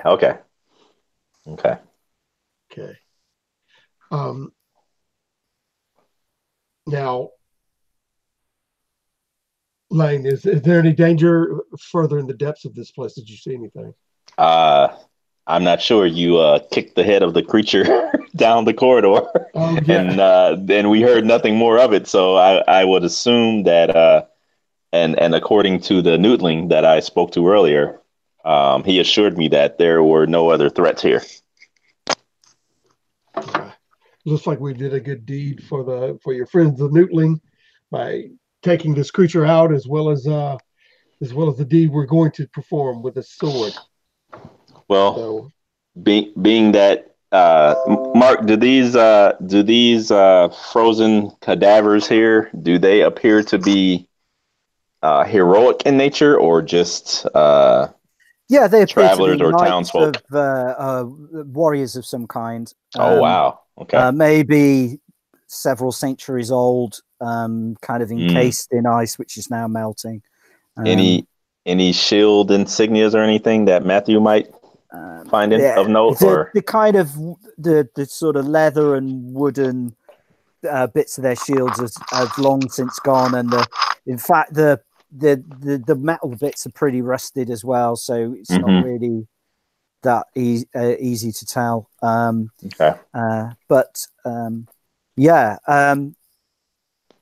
Possibly if you chip them out, they may have some coin on them or some minor items. I asked Matthew. A while. Okay, I asked Matthew. I say, what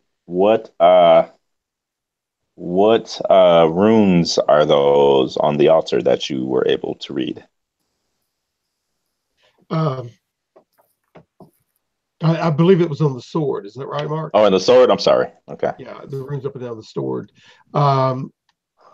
It says what bites but does not have teeth, which I'm assuming is the sword itself. So, when we remove the sword, and this is the power of the sword. I believe my friend is the biting cold, which is encompasses this room.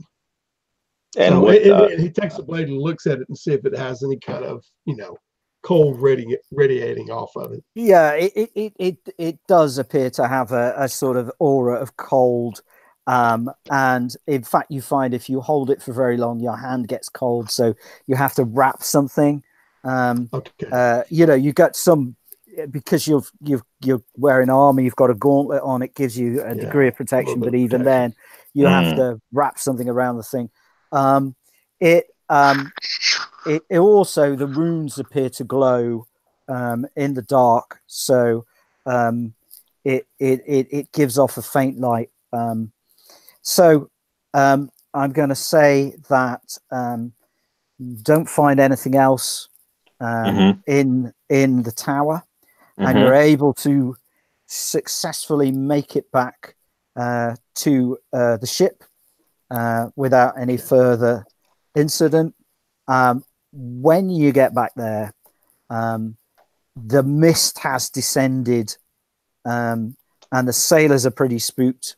They're talking about seeing this wall of mist that just kind of rolled in towards them, almost like a sort of living thing, and they've never seen mist like it. And even Bolo seems a bit sort of withdrawn. Marin says, I don't know how we're going to see our way through this. It's a proper pea souper, meaning it's as thick as pea soup. You can't see. So she says, did you find what you sought? Matthew taps the scabbarded sword, and indeed we did. He looks around at the pea soup and he says, well, we have to get through this to get to where we need. She says, well, I can set sail, but I could probably get turned around. She says there's enough of a breeze that we don't need the oars, but the mist seems to be thickening, which is totally unnatural. Lucius, Matthew looks at him, kind of smiles. I believe you can help the lady. Yes, so he'll pull out his stone on a string device and spin it, and it will orientate itself. He says, I'm fairly certain that way is north. He says, where do you want me to just set a constant direction and we just go that way until we could I could navigate us back to Castle Imiri, or we could head for the city.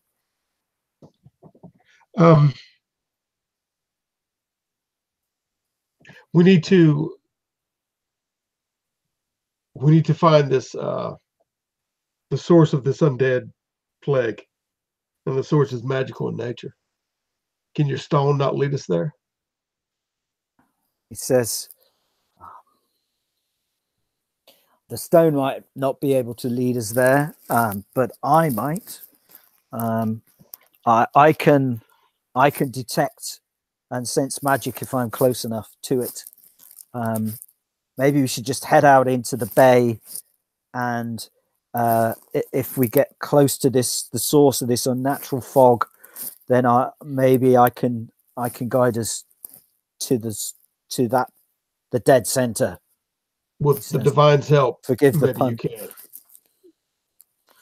Yeah. Lane, what say you? I think that's a sound idea. And he says we must make sure that we keep sharp minds and remember to use all of the resources that we have been given. And you see, he's holding up I guess you would call it like a conch, shell in his hand. Okay. That he forgot about. So the knights have brought Jared back on, and they managed to cut down some trees, some low-lying trees on the edge of the swamp, and they've made like a stretcher for him, and they're sort of carrying him back onto the ship on this stretcher. He's fairly badly injured, but he's still alive. Okay, if there's a ship doctor, I look at the captain. Bowler goes, "That'll be me." Oh Lord, do what you can. It won't hurt much, lad. Do what you can. He's got this big. He's looking at Gerald's leg where the troll has kind of mangled it, and he's. Okay, look, and then Matthew pushes him back, and then looks at Lane and says, we should give him a taste of the poison, not leave him into the hands of Bolo." I agree. There's no room for a one-legged knight to. No. I agree. Yes. Yeah. Okay. Yeah, we can do that to heal him up a little bit. He kneels down and Lucian says, "Well, you could use the potion, or I could try and heal him enough to take him back to the castle." We'll do it, man. He's in pain. He's in anguish, right. and we need him healthy to stay on alert and on watch in this fog. So Matthew step back, says Lucian, and he starts muttering under his breath, and he basically you can see his hands are glowing, and the injury on the leg of Gerard kind of knits back together, and Gerard is able to get 3 back of his 7. So that's nice. Yeah. Okay. And I just need to mark out that he's used 1 first level spell. All right. Okay. He says, I need to get really close to the source of this thing in order to be able to stand a chance of finding what we seek, he says. But I can certainly navigate us back into the middle of the bay. Yes, the middle of the bay where the island is. The island. Yeah. There's Kiri Island is in the middle of. You spend the rest of that afternoon sailing back across Sarvin Bay, and as you travel into deeper waters away from Tabu and the hills on the one side of the coast, you see the icebergs are coming back, and they're more kind of frequent around the ship, and the fog seems to be getting thicker and thicker, so it kind of feels like you're moving in the right direction. And then something really weird happens. It's almost like the fog momentarily lifts, and you kind of get an impression of a long ship flying in the sky. That's what it looks like. And you can see the sunlight glinting off these golden shields along the side of the ship, and then there's like a sort of dragon's prow on the one end and a sort of low cabin on the other, which is quite unusual for this style of ship. And you just kind of see it momentarily, and then the fog comes back down, and the sailors are really muttering amongst themselves, and they seem to be saying a word and a name under their breath. They're saying that it's the Golden Ghost. It's the Golden Ghost. We're all doomed. We're gonna die. Turn back. Turn back. And even Marin seems spooked, and she goes. She spins the wheel hard to try to turn the ship, but even as she does so, the whole thing comes crashing into the side of a really large iceberg, and you can all make reflex rolls. Oh, okay. Yeah. All right. I have a reflex of 15 and 16. Yeah, I got an 18, so I didn't get that. All right, I'll do for them 3 knights. Okay, one of the knights goes splash into the water. Okay, so Lane, you're gonna go over the side. Did you make yours? No, I didn't. All right, so you're both going to go over the side. Oh boy, you've got a choice. If you could try and make an evasion roll, and you can land on the ice if you make it. If you don't, yeah, you're going in the water. Okay, well, I will try to make which my will evasion. be better for Lane than for Matthew. Yeah, because Matthew's the one wearing the heavy armor. Yeah, I knew it. Yeah. Okay, my evasion didn't go up. You would not believe it. You did it. I got a 1. Cool. Yes. Cool. All right. Okay, my evasion is 6. Okay, so Lane goes splash straight in the water. Oh yeah. Alongside Andrew, who's sinking like a stone, and you're thrown completely clear, Matthew, and you're on the side of this slope of the iceberg, and you can hear the sort of grinding and crashing of the ship as Marin tries desperately to save it and move it off the berg. Lane, you need to make another reflex roll to avoid being crushed between the ship and the iceberg, and also to try and pull yourself clear of the ice. Okay, reflex is 15. Is it 15 or 16? Reflex is 15. That didn't go up. Okay, so reflex is 15. Yeah. And 14. Wow. Right. Okay. All right. So you're panting on the side of the shoreline of this berg. Matthew's on the shoreline. Andrew's gone down like a stone. The 2 remaining knights are looking on from the deck of the ship. And Matthew screaming mid overboard. But anyway. Yeah. Okay. Trying to get up to throw some ropes or something. Looking around, you can see like mounds of kind of black ice on this slope, which seems to go up at a kind of 45-degree angle as far as you can see. So it sort of just goes up into the mist. And as you watch, you can see the black ice cracks and kind of barbarian undead sort of corpse shapes pull themselves clear of the ice and start to stagger towards you, pulling out large axes and picking their shields up from the ice where it's all been entombed. And the 2 knights take a running jump over the side of the ship. Try and join you. Let's see how good they roll. One goes splash. Okay, one makes it, and the other one goes into the water. Okay. So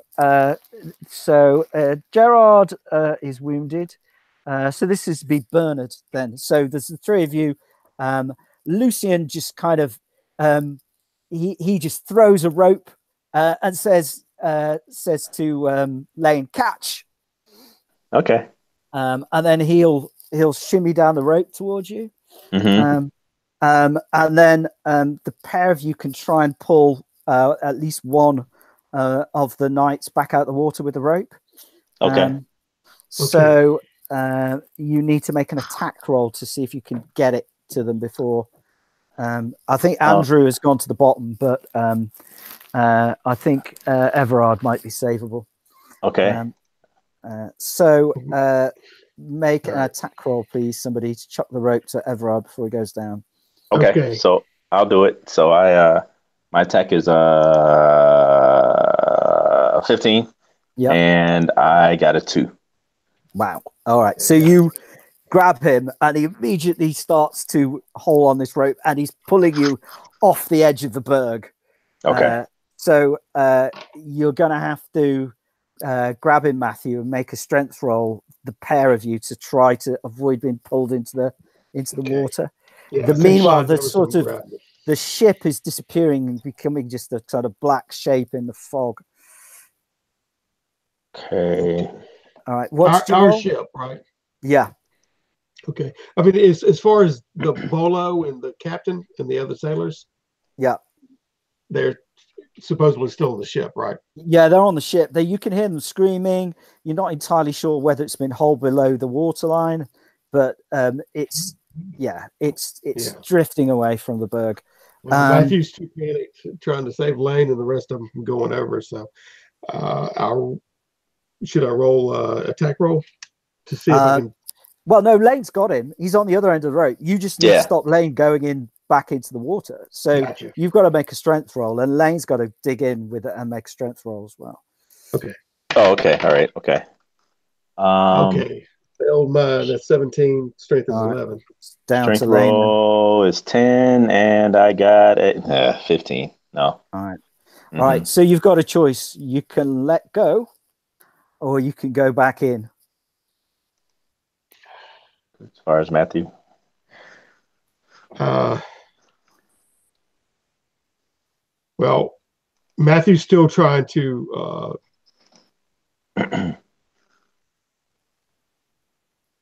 Matthew takes out his sword. He sees that's not working, takes out his sword and tries to drive it into the ice. Oh, there you go. To maybe use that as an anchor. Which sword? Well, I had the runic sword. All right. Okay. All right. So you ram it into the ice, and there's this huge noise as it kind of penetrates the surface, and there's a sort of blue glow that spreads out on the ice. Okay, it's there. It's embedded. Okay, and Lane, the rope, wrap it around the sword, and I'm grabbing for him to get the rope to try to anchor it on the sword. All right. Okay. All right. So you've got the sword. You're trying to grab Lane or the rope. Make a reflex roll.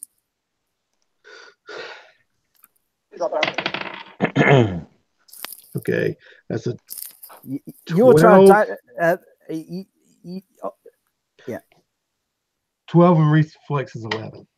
All right, so you're scrabbling around. You're not quite finding grabbing him. Lane, you're about 8 foot off the end of the berg now. You've been dragged.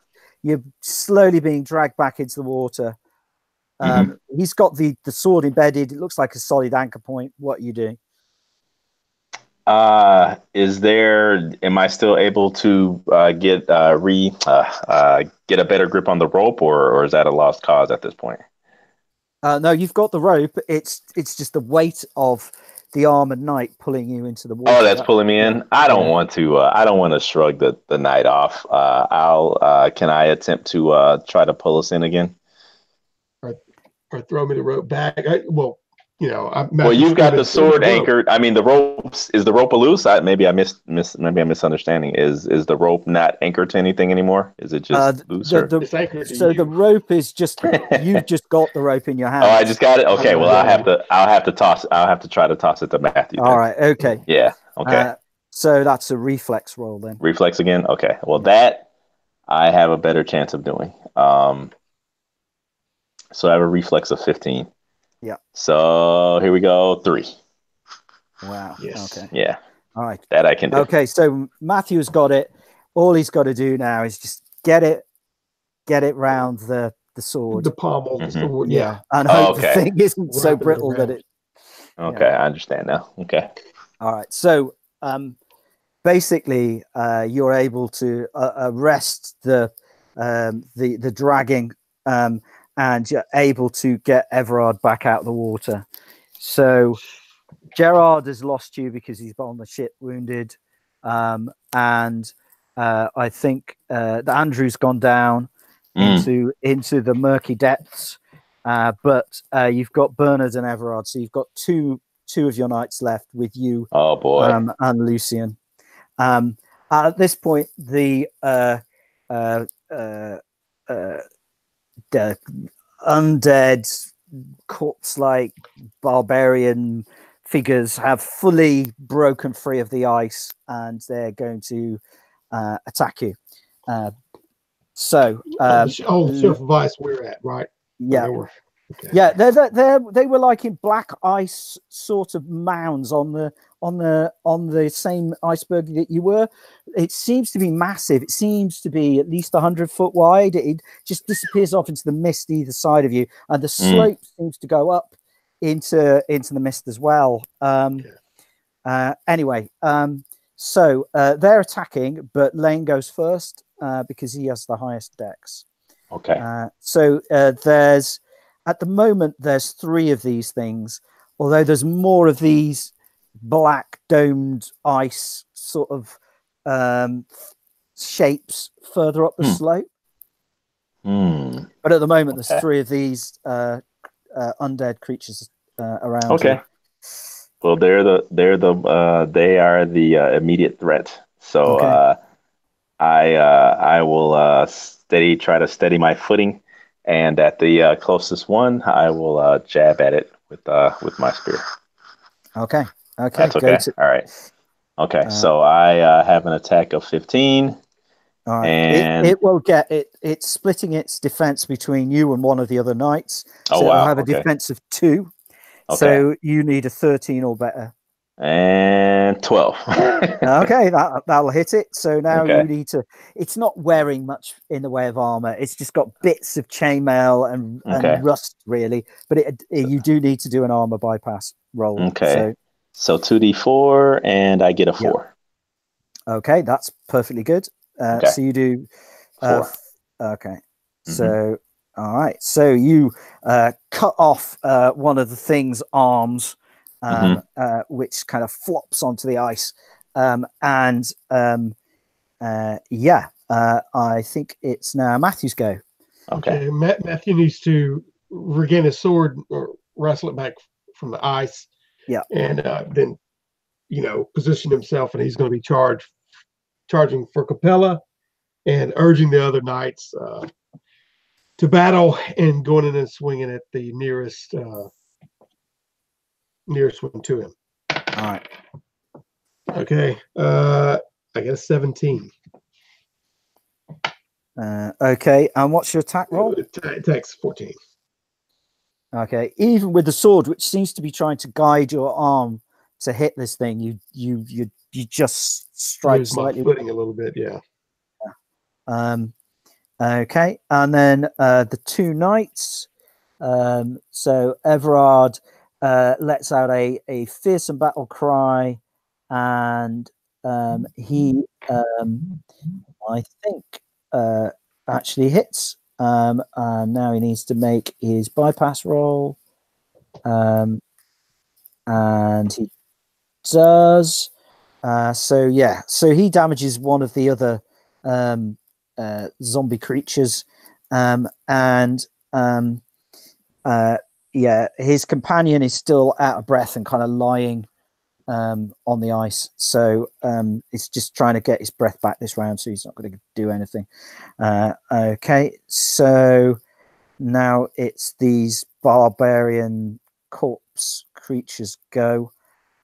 So They swing wildly and slowly with their weapons. The first one, hang on a second, that's right.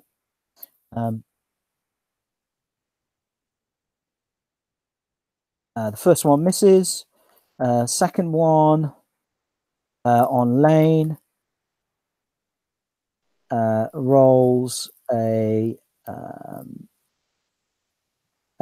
2, so that's a hit, isn't it? And is going to do his armor bypass. What's your armor factor, David? It's lower than 4, isn't it? Oh, sorry. Yes, my armor factor is 2. I have padded armor. Okay. All right. So you're going to take. And my evasion or defense is only 7. So. Yeah. Okay. So you're going to take 3 points of damage. 3 points. Okay. Yeah. All right. Yep. And I think that. Yeah. That's it. Okay. So Lane, it's now your characters go. So two of the undead warriors have been sort of bashed about, and the third is undamaged at the moment.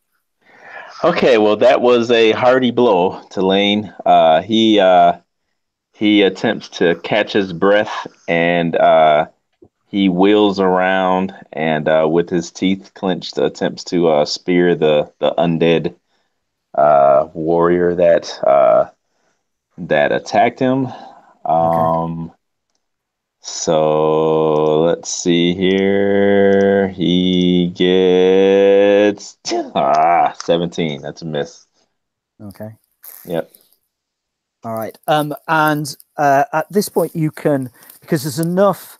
There's 4 other people there. There's Lucian. There's Matthew and 2 knights. You could retreat if you wished, or you could fall back and use your bow, or you could run up the slope or whatever. You don't need to stand there. How at first glance, how do the other knights seem to be faring? Are they, are they in do they appear to be in fairly good shape, or is it a mixture of? Yeah, they seem fine. The one that went in the water of the bay seems a bit out of breath, but he's staggered back to his feet now. Okay, all right. Well, Lane will consider the odds, and as he looks at their heavy armor glinting in the sunlight, he will step back and let them.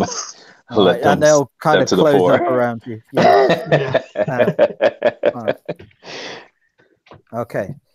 So as you step back, you get a glance of something glinting in the sunlight ahead of you, and the fog kind of parts a little bit, and you can see an incredible sight.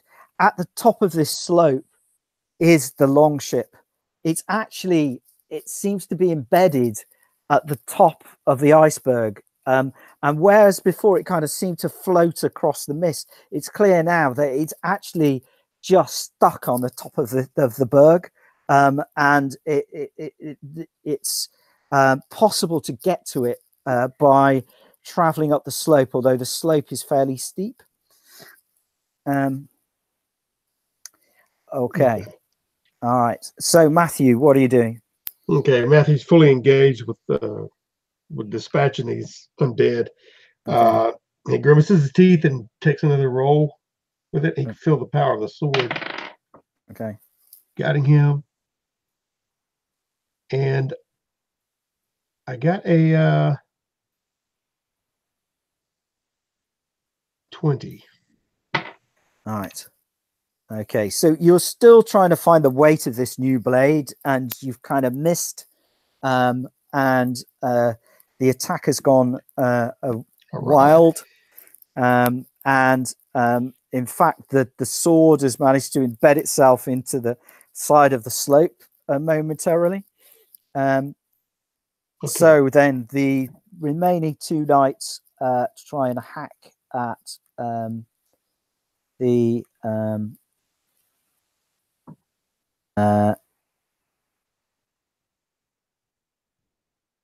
here we go.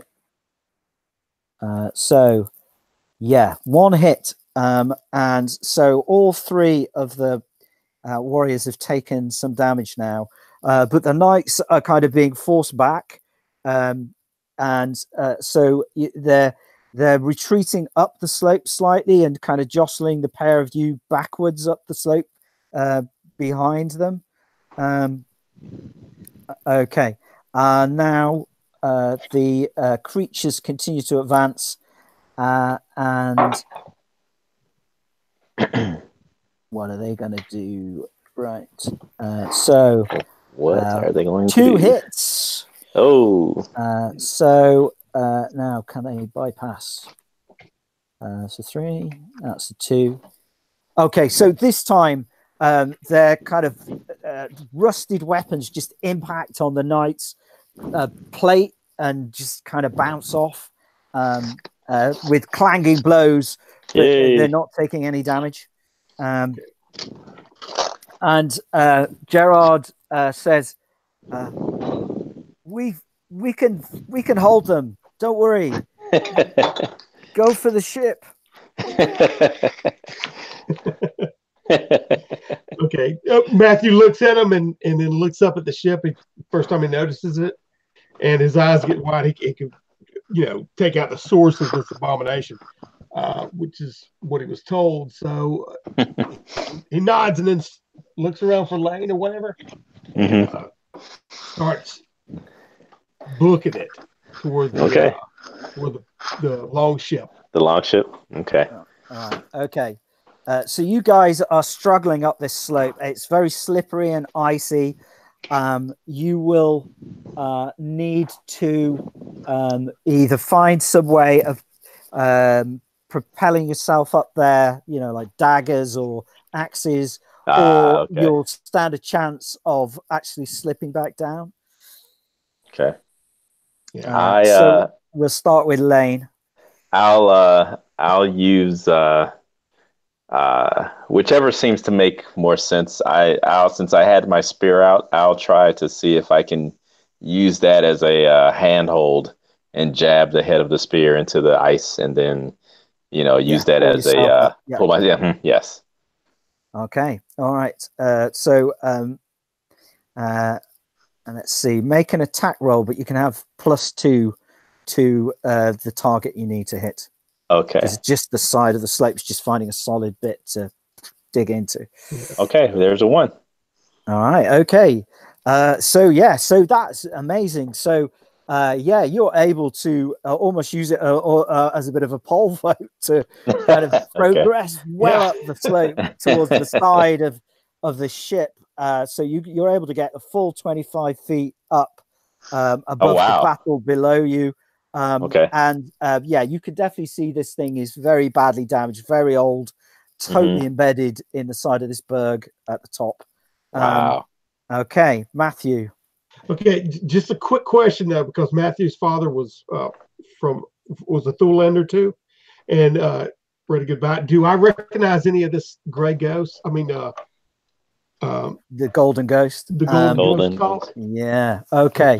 You do remember your dad telling you a story about a ship that was a Thulander raider that came across survivors from the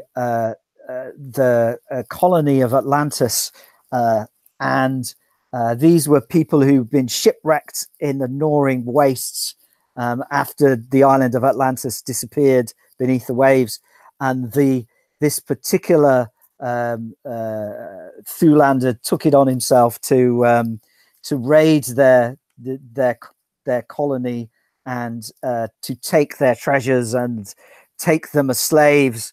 And the ship was supposedly cursed by a mage, an Atlantean mage, to forever roam the icy wastes, a bit like in our modern day, the Legend of the Flying Dutchman. This golden ghost is he can never rest, and you can't recall the name of the captain of the Thulander captain who took this foolhardy action, but you're pretty sure this is the same, the golden ghost that as described to you by your father. Okay, well, Matthew's going up there. He's been stirred a little bit about his father's tale, that putting the pieces together that actually this is a reality. And anyway, it spurs him on to go finally put this Thulander to rest. Anyway. Okay, Lucian will also make a run for it up the slope, and he almost falls and loses his footing, but he just about recovers himself, and so he's not actually that far behind you. All right, so the three of you've got kind of halfway up.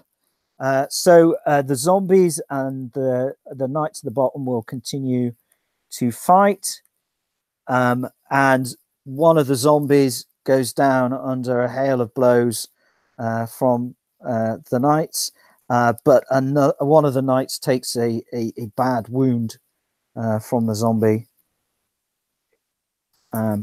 Okay, but he's still up and alive. Okay, so the slope kind of sort of gets less steep here at the top, and you're able to scramble up. And you can see the deck of the vessel, and this little cabin at the back, and there seems to be an unnatural kind of darkness coming from this cabin, so like it's sort of almost sort of spilling out on the deck, and you can see kind of vapor coming out and forming fog, which is kind of rolling off the sides of the ship, coming out of this little cabin. Oh wow! Okay. Okay. Are we scrambling aboard now? If we don't see any signs of any more undead warriors, sure. Yeah. That's definitely Matthew's taking. He wants to get aboard that ship and stand there when he sees this spilling out. He takes note of it and figures he knows what it is. It takes a deep breath. And from the stories, do I know the captain's name? Did you mention it? You can make an intelligence check to try and recall it. Okay. He stands there trying to remember.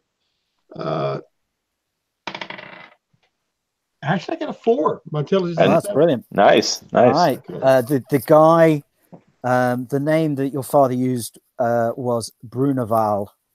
Okay, I have to dig deep, and for a moment, my lips kind of stutter with the cold and with memory, and then say, "Bruneval, come forth." I'm standing on the deck of the ship. Oh wow! Okay, I didn't expect that. Okay. So the other thing that's noticeable on the side of the ship are these shields. I mean, they're embedded in ice, but they're clearly golden, and they're clearly, it looks like real gold. It doesn't look like sort of paint. But yeah, you call him forth, and so this blackness kind of billows out onto the deck, and in the out of the blackness steps the figure of a man, and he looks every inch the Thulander. He's wearing furs, richly kind of decorated though they are. He's got a lot of jewelry and braids in his beard. Clearly dead. His skin is an unnatural white. He's a really burly kind of warrior, and he says, "Who dares call me from my rest?" Oh boy. Okay, Matthew, I grimace and tighten around the hilt of my sword. I say, come to Valhalla, get your rest. and he steps forward toward him. All right. Okay. So as you step forward towards him, sort of ghostly figures of his ship's crew appear on the deck and race towards you, and sort of screaming out at you in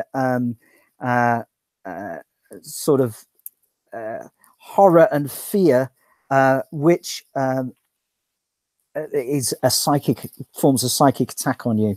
Okay. So in order to be able to keep moving, Nasty.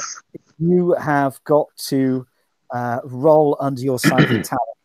Okay. Oh boy. And just to let you know that I was building up speed in the charge attack for him. Yeah. Psychic talent. Hold on. Oh, well, that's 10. So Yeah. 7. Oh, Okay. nice. So you're able to keep moving. All right. Yeah. Lane, do you want to make a similar roll, because these figures are screaming at you as well, these phantoms? Yeah, but I already know that the hairs on the back of Lane's neck are rising, and he makes a 20. All right, so you're rooted to the spot. Yeah, I knew it. Okay. Lucian is muttering a spell under his breath, and he's kind of saying, some kind of incantation that's going to protect him against these phantoms, you think. So he spends the round doing that, so he's not going to act this round. All right, so Matthew, you are able to come up to the captain, and what are you doing? So you can attempt to strike him with the sword. Yeah, I'm looking directly in the eye, and Okay. And I'm taking a swing straight across. I'm trying to behead him. That's what I'm trying to do. Okay. Very nice. Okay, epic fail 20. All right. Okay. He counters your swing with his double-headed axe, Thulander axe, and just sort of sweeps the blade out of your hand, and it kind of goes skittering across the deck. Come on, Matthew. And then he says, "You'll have to do better than that." And he will go to. Is he going to strike you, or is he going to touch you? Interesting. I think he's going to touch you. You reach Options. So having kind of smashed your sword away, with his other hand, he's going to reach out and he will touch you. And he's got a deathly cold touch, and you feel your strength draining away as he touches you, and you can take some strength damage. No. So you can take 3 points of strength damage as he touches you. So your strength is reduced by 3. Okay. Back to the pit. Yeah. All right. Okay. And then I think it's the next round. So, Lane, you have another. You can have another attempt to resist the phantoms. Okay. So I have to break free of this this fear that they have upon me. Okay. All right.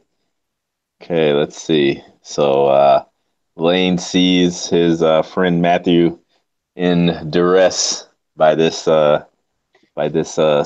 spectral captain, I guess, and he tries to steal his wheel again and rolls an 8. So I do it. Okay. All right. So you're free to move. So you can attack. What do I do? You can attack the figure. But now, did you say he had still more crewmen here or no? Well, they're wisps of shapes. Oh, okay. They're not zombies. Or you could go into the cabin, or you can. What you do know is that the legend that Lucian came back with was that you can attack him with a mortal weapon, but after the first attack, a successful attack, it will shatter. you Oh, believe. that's right. Yeah, that's right. Yeah. Oh, I know what I'll do. Okay. Where is Matthew's where is the rune sword? Where did it fly to or fall to? It's about 6 foot away by the side by these ice encrusted shields. Okay. I will attempt to retrieve the rune sword on my action. Okay. That's what I will do. All right. So you can grab the rune sword. Hmm. That's not a problem. Hmm. Do you want to give it back to Matthew? You want to hang on to Yes. it? Yes, I All want to right. give it So back to Matthew all because right. this is his You can destiny. pass it with your amazing dexterity. This deck is a little bit slippy, but it's no problem for you to just scoot on over there, grab the sword, and then Okay. get it back to him. Okay, so I grab it and then kind of using the slick deck to my advantage. I kind of scoot halfway between a scooch and a slide and pass it to him hilt first, so hopefully he can grab it and wield it again. Yeah. If Matthew wants to do that, he'd have to make a reflex 11. But you can just do it because you've got reflex 15. Okay, so that's Lane's go. So now it's Bruneval's go, and then Matthew. So I think he's kind of reached out and touched you. He's going to maintain his grip, so he's going to drain you again. So he does another 2 points of strength damage to you. Okay, you hear a cry come out of Matthew as yeah. And you could see the sort of color draining out of Matthew's face as this thing has got him. Okay, Matthew, you'll go. Okay, I'm reaching back. The bitter cold is sucking my strength, and with all my strength, I'm grabbing the sword, and I'm gonna try to make a swipe at him since he's so close to me. Like plunge it into him. I got a 1. Nice. That's a critical. That is a critical hit. Okay, so you do not need to make any kind of armor bypass roll. You've just stabbed him. Okay, so how many points of damage do you normally do with a greatsword? I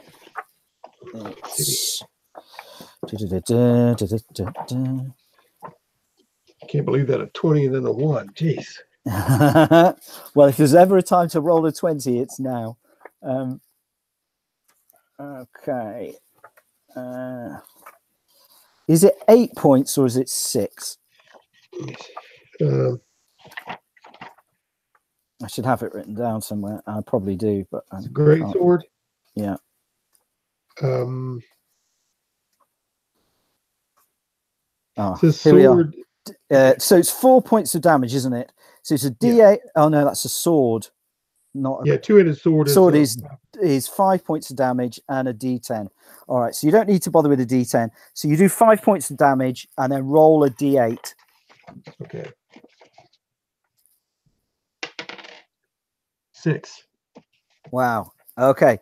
So you smash it into the side of his head. And I was wanting to plunge it through his body, Oh, you want to do that? Okay. No, you can do that. Reaching back. Oh. Yeah. Okay. So, yeah, you strike him a grievous wound, and he sort of staggers back, and kind of black essence is kind of spilling out of him where normally it would be blood on a mortal man, and he kind of reaches back, but it breaks his kind of death grip on you. He still has some shape and some coherence. He's not gone yet, but that was a massive blow that really, really badly wounded the Bruneval's,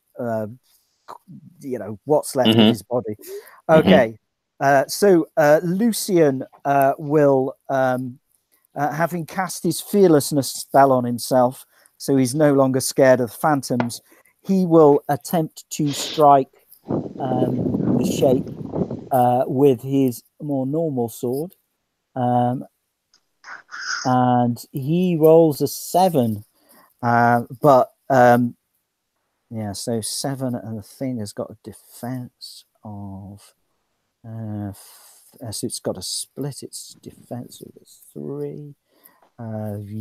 So he'll hit So what will he manage to bypass? No, he tries to hit it, the figure, and he does manage to hit it, but his blade just seems to kind of pass through and without damaging it. Oh, jeez. Okay.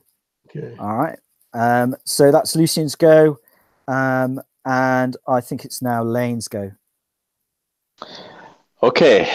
After passing the blade off to Sir Matthew, and seeing him strike such a mighty blow, Lane's he's encouraged that they may be able to pull this most harrowing escapade off. So he will actually use his spear in the heat of the moment and jab at the captain. Okay, go for it. So let's see here what happens. And 10, so I hit. Yeah, so it's splitting its attack 3 ways. So it's defense 3 ways. It's got a huge defense. So it will get 3 points of defense against you. Okay. So your normal attack would hit on a 14, is it? 15 now. So you would hit on a 12 and you got a 10. So you've hit. Oh, okay. So now you just need to roll the armor bypass. So that's 2d4. Okay, I rolled and you've 6. Got you rolled a 6? Yes. All right. Okay, you bypass its armor. Okay. And how much damage do you do with that spear? 4. It's 4 points. All right. Yes. So you actually managed to damage, and you thrust your spear right through its body, and then the thing breaks naturally, and you're just left with like a sort of foot-long bit. Yeah.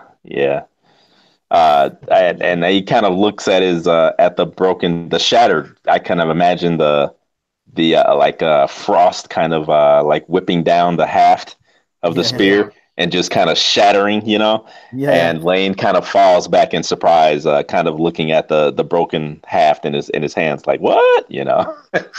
Okay. So and that's it. To me. Okay. Okay. So it's Bruneval's go. So okay, no more Mr. Nice Guy. Okay, he's going to strike out at Matthew. Okay, so what's Matthew's defense? Matthew's defense is 8. Okay, that's pretty good.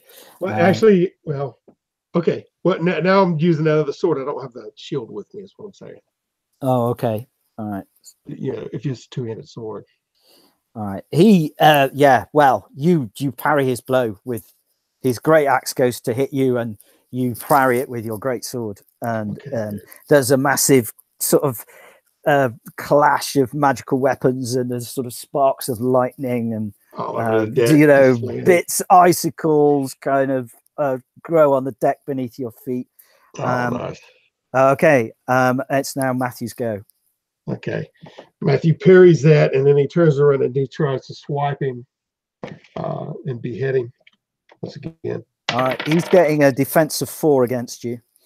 Okay. Well, I roll a 15. So.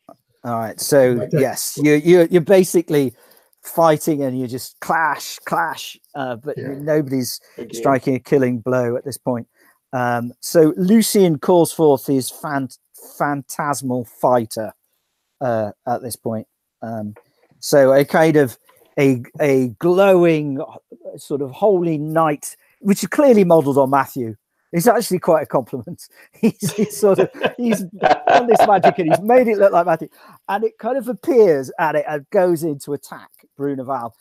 It's not gonna be able to do much, but it does mean he has to split his defense yet again against another thing. So Lane, it's your go. So now it's Lane, the Phantom Fighter, Lucian, and Matthew. So it's splitting his defense 4 ways. Okay. But you don't have a weapon, or you don't have a weapon, unless you go to your secondary weapon. well, Lane, he throws down the shattered haft of his spear, and I know you had Mark, you had mentioned that there was like kind of like dark Yeah, energies or forces kind of spilling out or spewing out from the cabin or the yeah. yeah. So uh, Lane kind of looks over his shoulder and he will make his way towards that area to see if there's something, maybe something of note there that can maybe turn the tide of battle because he can tell Matthew's going back and forth, but things seem to be at a An standoff. impasse. Yeah. Okay. Yes, yes. All right. So you duck into the cabin, and most of the darkness has come out now on the deck, and it's sort of in a globe surrounding Bruneval. But so Okay. you can see in the moonlight, which night seems to have fallen somehow. You've lost track of time. In this cabin, there's a number of objects. I need you to make a perception check to see how many of them you take in kind of a few seconds glance. Oh boy. Okay. That is not Lane's strong point, but let's see. 8, and I have an 8. So Okay, all right. So there's charts all across a low table. There seems to be some bunks. There's a strong box underneath the bunks. There, lying on the charts, there seems to be some sort of book and some kind of metallic device with like a crystal sphere and some sort of glass arrangement. You can't quite make it out. Oh wow. Okay. So there's an instrument lying on top of charts. Yeah. And there's a strong box underneath. Is there any indication inside this cabin, like a source where this darkness is coming from, or no? You think possibly it was Bruneval, and now he's moved out the cabin. It's kind of it's Bruneval himself. Okay, all right, okay, okay, all right. I was going somewhere with that. Still some darkness Residual lingering around the table. Going out. Yeah. Okay. If anything, there's still some. There's tendril going from the table to Bruneval back like towards Bruneval. Okay. Okay. All right. Well, I will head towards the table with the charts then, and take a closer look there when I can. So the whole cabin is no more than 10 feet wide, if that. Oh, okay. And it's very low ceiling, and you can dart across it very quickly. Yeah. Okay. Okay. So there seem to be standard sea charts that you've seen before. This thing seems to be some kind of metal disc with a crystalline spear built into it, and then inside the sphere there's 7 smaller spheres which are made out of kind of violet glass, almost like marbles. Oh wow. Wow. Okay. Okay. Very interesting. Okay. I will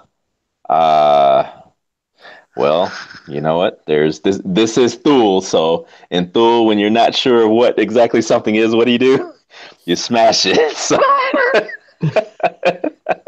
So I'll take the crystalline the instrument in both hands, and I will rush when I can. I will rush out to the door, leading back on deck, and I will smash the instrument on the deck itself and see what happens. All right. So you smash it on the deck, and there's a kind of explosion of light and sound. And Bruneval cries out, "No!"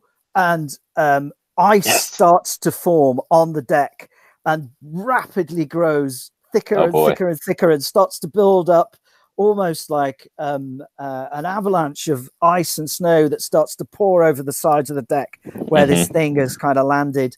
And that's the end of your go. Okay. And Bruneval is starting to get encased in ice himself. And he's sort of staggering towards Matthew. And he's going to have an attack, and he rolls a 5. What's your defense? Defense is 8. So your defense is 8. So he needed to roll under an 8. So he's hit you.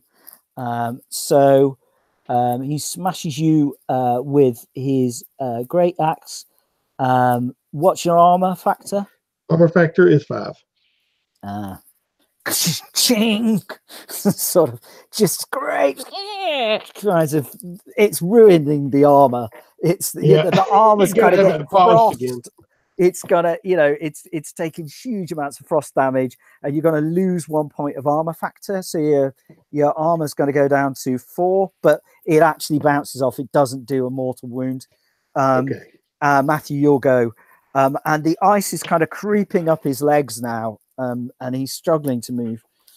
Okay, if he's more solid, you get his full defense. We've been clanging like that or whatever like that, and I can see him like that, and he's pretty close at me. So Matthew takes it and is trying to go for his head again to take it off, and he's screaming for Capella. Go, go, go, go. Okay, 18. Oh. Okay, you missed. All right. So the phantasm attacks and is kind of rebuffed by Bruneval, and then kind of it slowly fades. But Lucien has to sort of focus on it while it's doing that, so he won't get an attack this round. So it's back to Lane. The amount of snow and ice that's now building up on the deck is going to trap you in the cabin unless you leap free, which you're able to do with your reflexes. But you've got a choice. You can either retreat back in the cabin, jump out, or jump off. Oh boy. And of course there are no other portholes or anything crazy like that in the cabin itself. In fact, I'll be trapped. It's beginning to sort of butt out the sides of the longship. So it's beginning to break the ship apart with this pile of ice and snow that's forming. That strong box is tempting to me, but a dead man can't spend any treasure, so I'll have to leap out. All right. What I'll say is you can maybe grab the strong box and leap the little gap that's left in the door. If you make a really good reflex roll for me. Reflexes are that's what I'm all about. So you know what? So so I will give it a chance. So I've got a reflexes of 15. Yes. So let's see. Hey, we'll give it a shot. So here we go. I know, right? 9. There you go. All right. Okay. You get out with the strong box. It's almost an 18. And you're now on top of the cabin. You see the ship is beginning to break apart, and the deck is beginning to sort of bust. Anyway, Bruneval, he's now kind of encased up to sort of here with ice, but he's still lashing out at Matthew, and his arm kind of stretches unnaturally towards Matthew, and he will make one last attempt. He rolls an 8. I think that's exactly what he needs to hit you. Yeah. So now he just needs to bypass that guy. He needs 8. To go down. He's got you. All right. This time he's bypassed your armor because it's busted up. And he's going to do you 6 points of damage. This guy has to Matthew, to go down. Go. Okay. And that takes me down to 5, right? Yeah. All right. Matthew's already weakened, which has been a lot of his problem. From that drain. Yeah. He's huffing and puffing. He lifts his sword once more from the injury and tries to drive it home. Okay. 17. No. Okay. All right. Lucien is going to push you to one side and try and stand in Bruneval's way. to take the next hit. And he's going to pull his shield up and go full defensive. All right, Lane. Okay, so the back part of the ship, the cabin is now beginning to fill up with ice and snow, and you can see that it's kind of bulging out, and bits are breaking off and going down the slope. And you get from your vantage point on top of the cabin, you can see the slope goes down on the one side of the iceberg, but on the other side, it's just a sheer cliff, sheer drop, 60 feet to the water. What are you doing? I see that my companion is in dire straits. He's putting up a valiant fight because he has definitely the heart for it. But this abomination seems to be getting the best of him. So Lane will look at the drop to the water.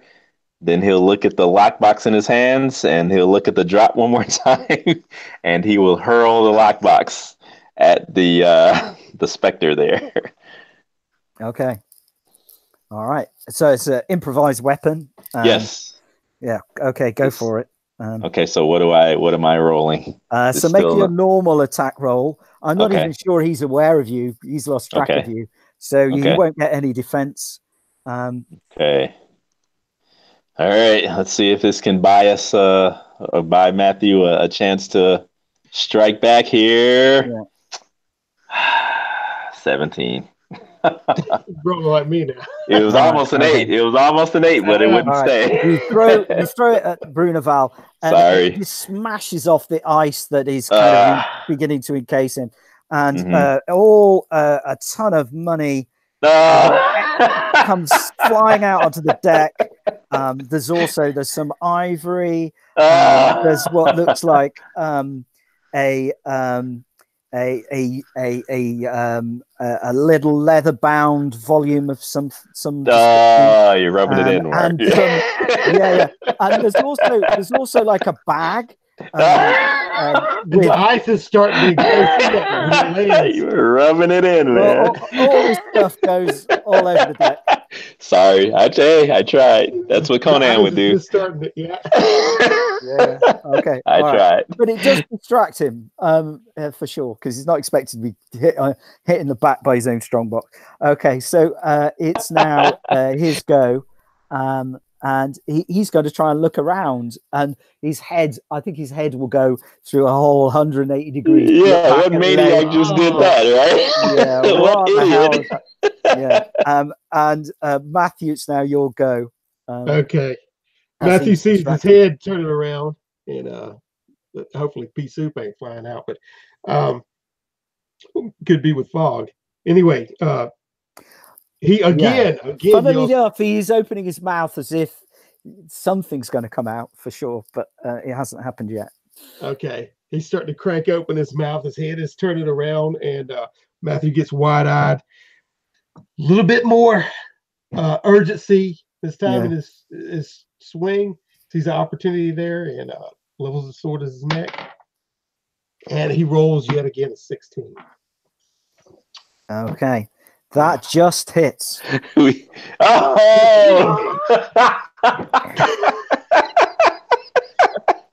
Basically, because he's encased in ice, he's looking the wrong way.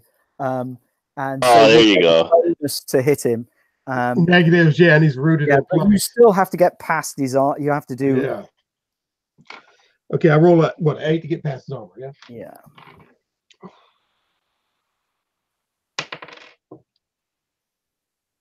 That is 8.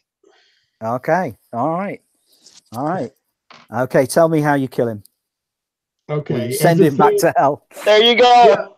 As he's mostly encased in ice, like I said, his mouth is cranking open. Looks like something's about to spew out. His head starts to rotate around on his torso. Matthew goes wide-eyed, like I said, and picks up that sword and sees a perfect opportunity to swipe his head off. And he sings, "For Capella, back to Valhalla." And then he digs that sword in he swipes across. So the head comes tumbling free. The mouth is opened. frost comes shooting out of the mouth in a kind of spew of ice and snow. Lane is going to have to make a evasion roll to avoid being hit by this as the head just kind of goes. It ain't gonna be good. All right, evasion on a D20. I need a 6. Oh boy, here we go. And 12. All right, okay. So you're going to take some frost damage then. Okay, I already took 3. All right, so you can take 2 more points of frost damage. Okay. And you will get like a kind of part of the part of your body which it hit will begin to sort of blacken. Oh, like frostbite. Okay. Yeah. All right. Okay, that makes sense. I've only got 2 health points left, so that makes total sense. All right. Okay. So you hear Lane scream out because that's definitely all right. The painful. ship is beginning to bits of it fall down the cliff and down the slope. And it's breaking up and at this point, and the whole thing is going to go fairly quickly. Lucian is scrabbling at bits of stuff that have come loose from the strong box. I think he grabs the pouch, and then he's sliding. He's jumped off and he's sliding down the berg to the bottom, and he's like, "What are you waiting for? Let's go!" Okay, so Lane. Yes. What are you doing? I follow. And you know what? Are there any residual items that are still in sight from the shattered? There's a load of gold. There's there's the shields which are now busted free of the ice. There's or some of them have anyway. There's the little leather volume. So there is quite a few items. I will try to retrieve the volume. All right. Okay. That is what I shall try to do. All right. Okay. So we have to have something. The volume. Yeah. And then dive down. All right. You're going to go over the side as well. All right. Yes. Yeah. Okay. And then lastly, Matthew. Okay. Matthew is obviously he's had more than half his strength and hit points taken away from him. He's exhausted. He takes a minute and looks around as they're jumping off the ship. And he walks over to the edge. He sees them picking up items and looks over and sees a golden shield laying there. And his shield has gone, but he looks around and looks at the captain standing there encased in the ice, and he goes, "To right some of the wrongs, my friend, I'll give this to the church." And then he jumps over the edge and follows them sliding down. Okay. All right. So the ship completely is destroyed at this point, and there's kind of as you huddle at the bottom of the slope. There's one knight remaining. The other one seems to have been slain by the zombies, but they have defeated the zombies there. The fog seems to be lifting. The sails of your vessel and Bolo, its grinning face and beard appears through the mist, and he's waving at you. Of course. And they will be able to come and rescue you from the foot of this berg.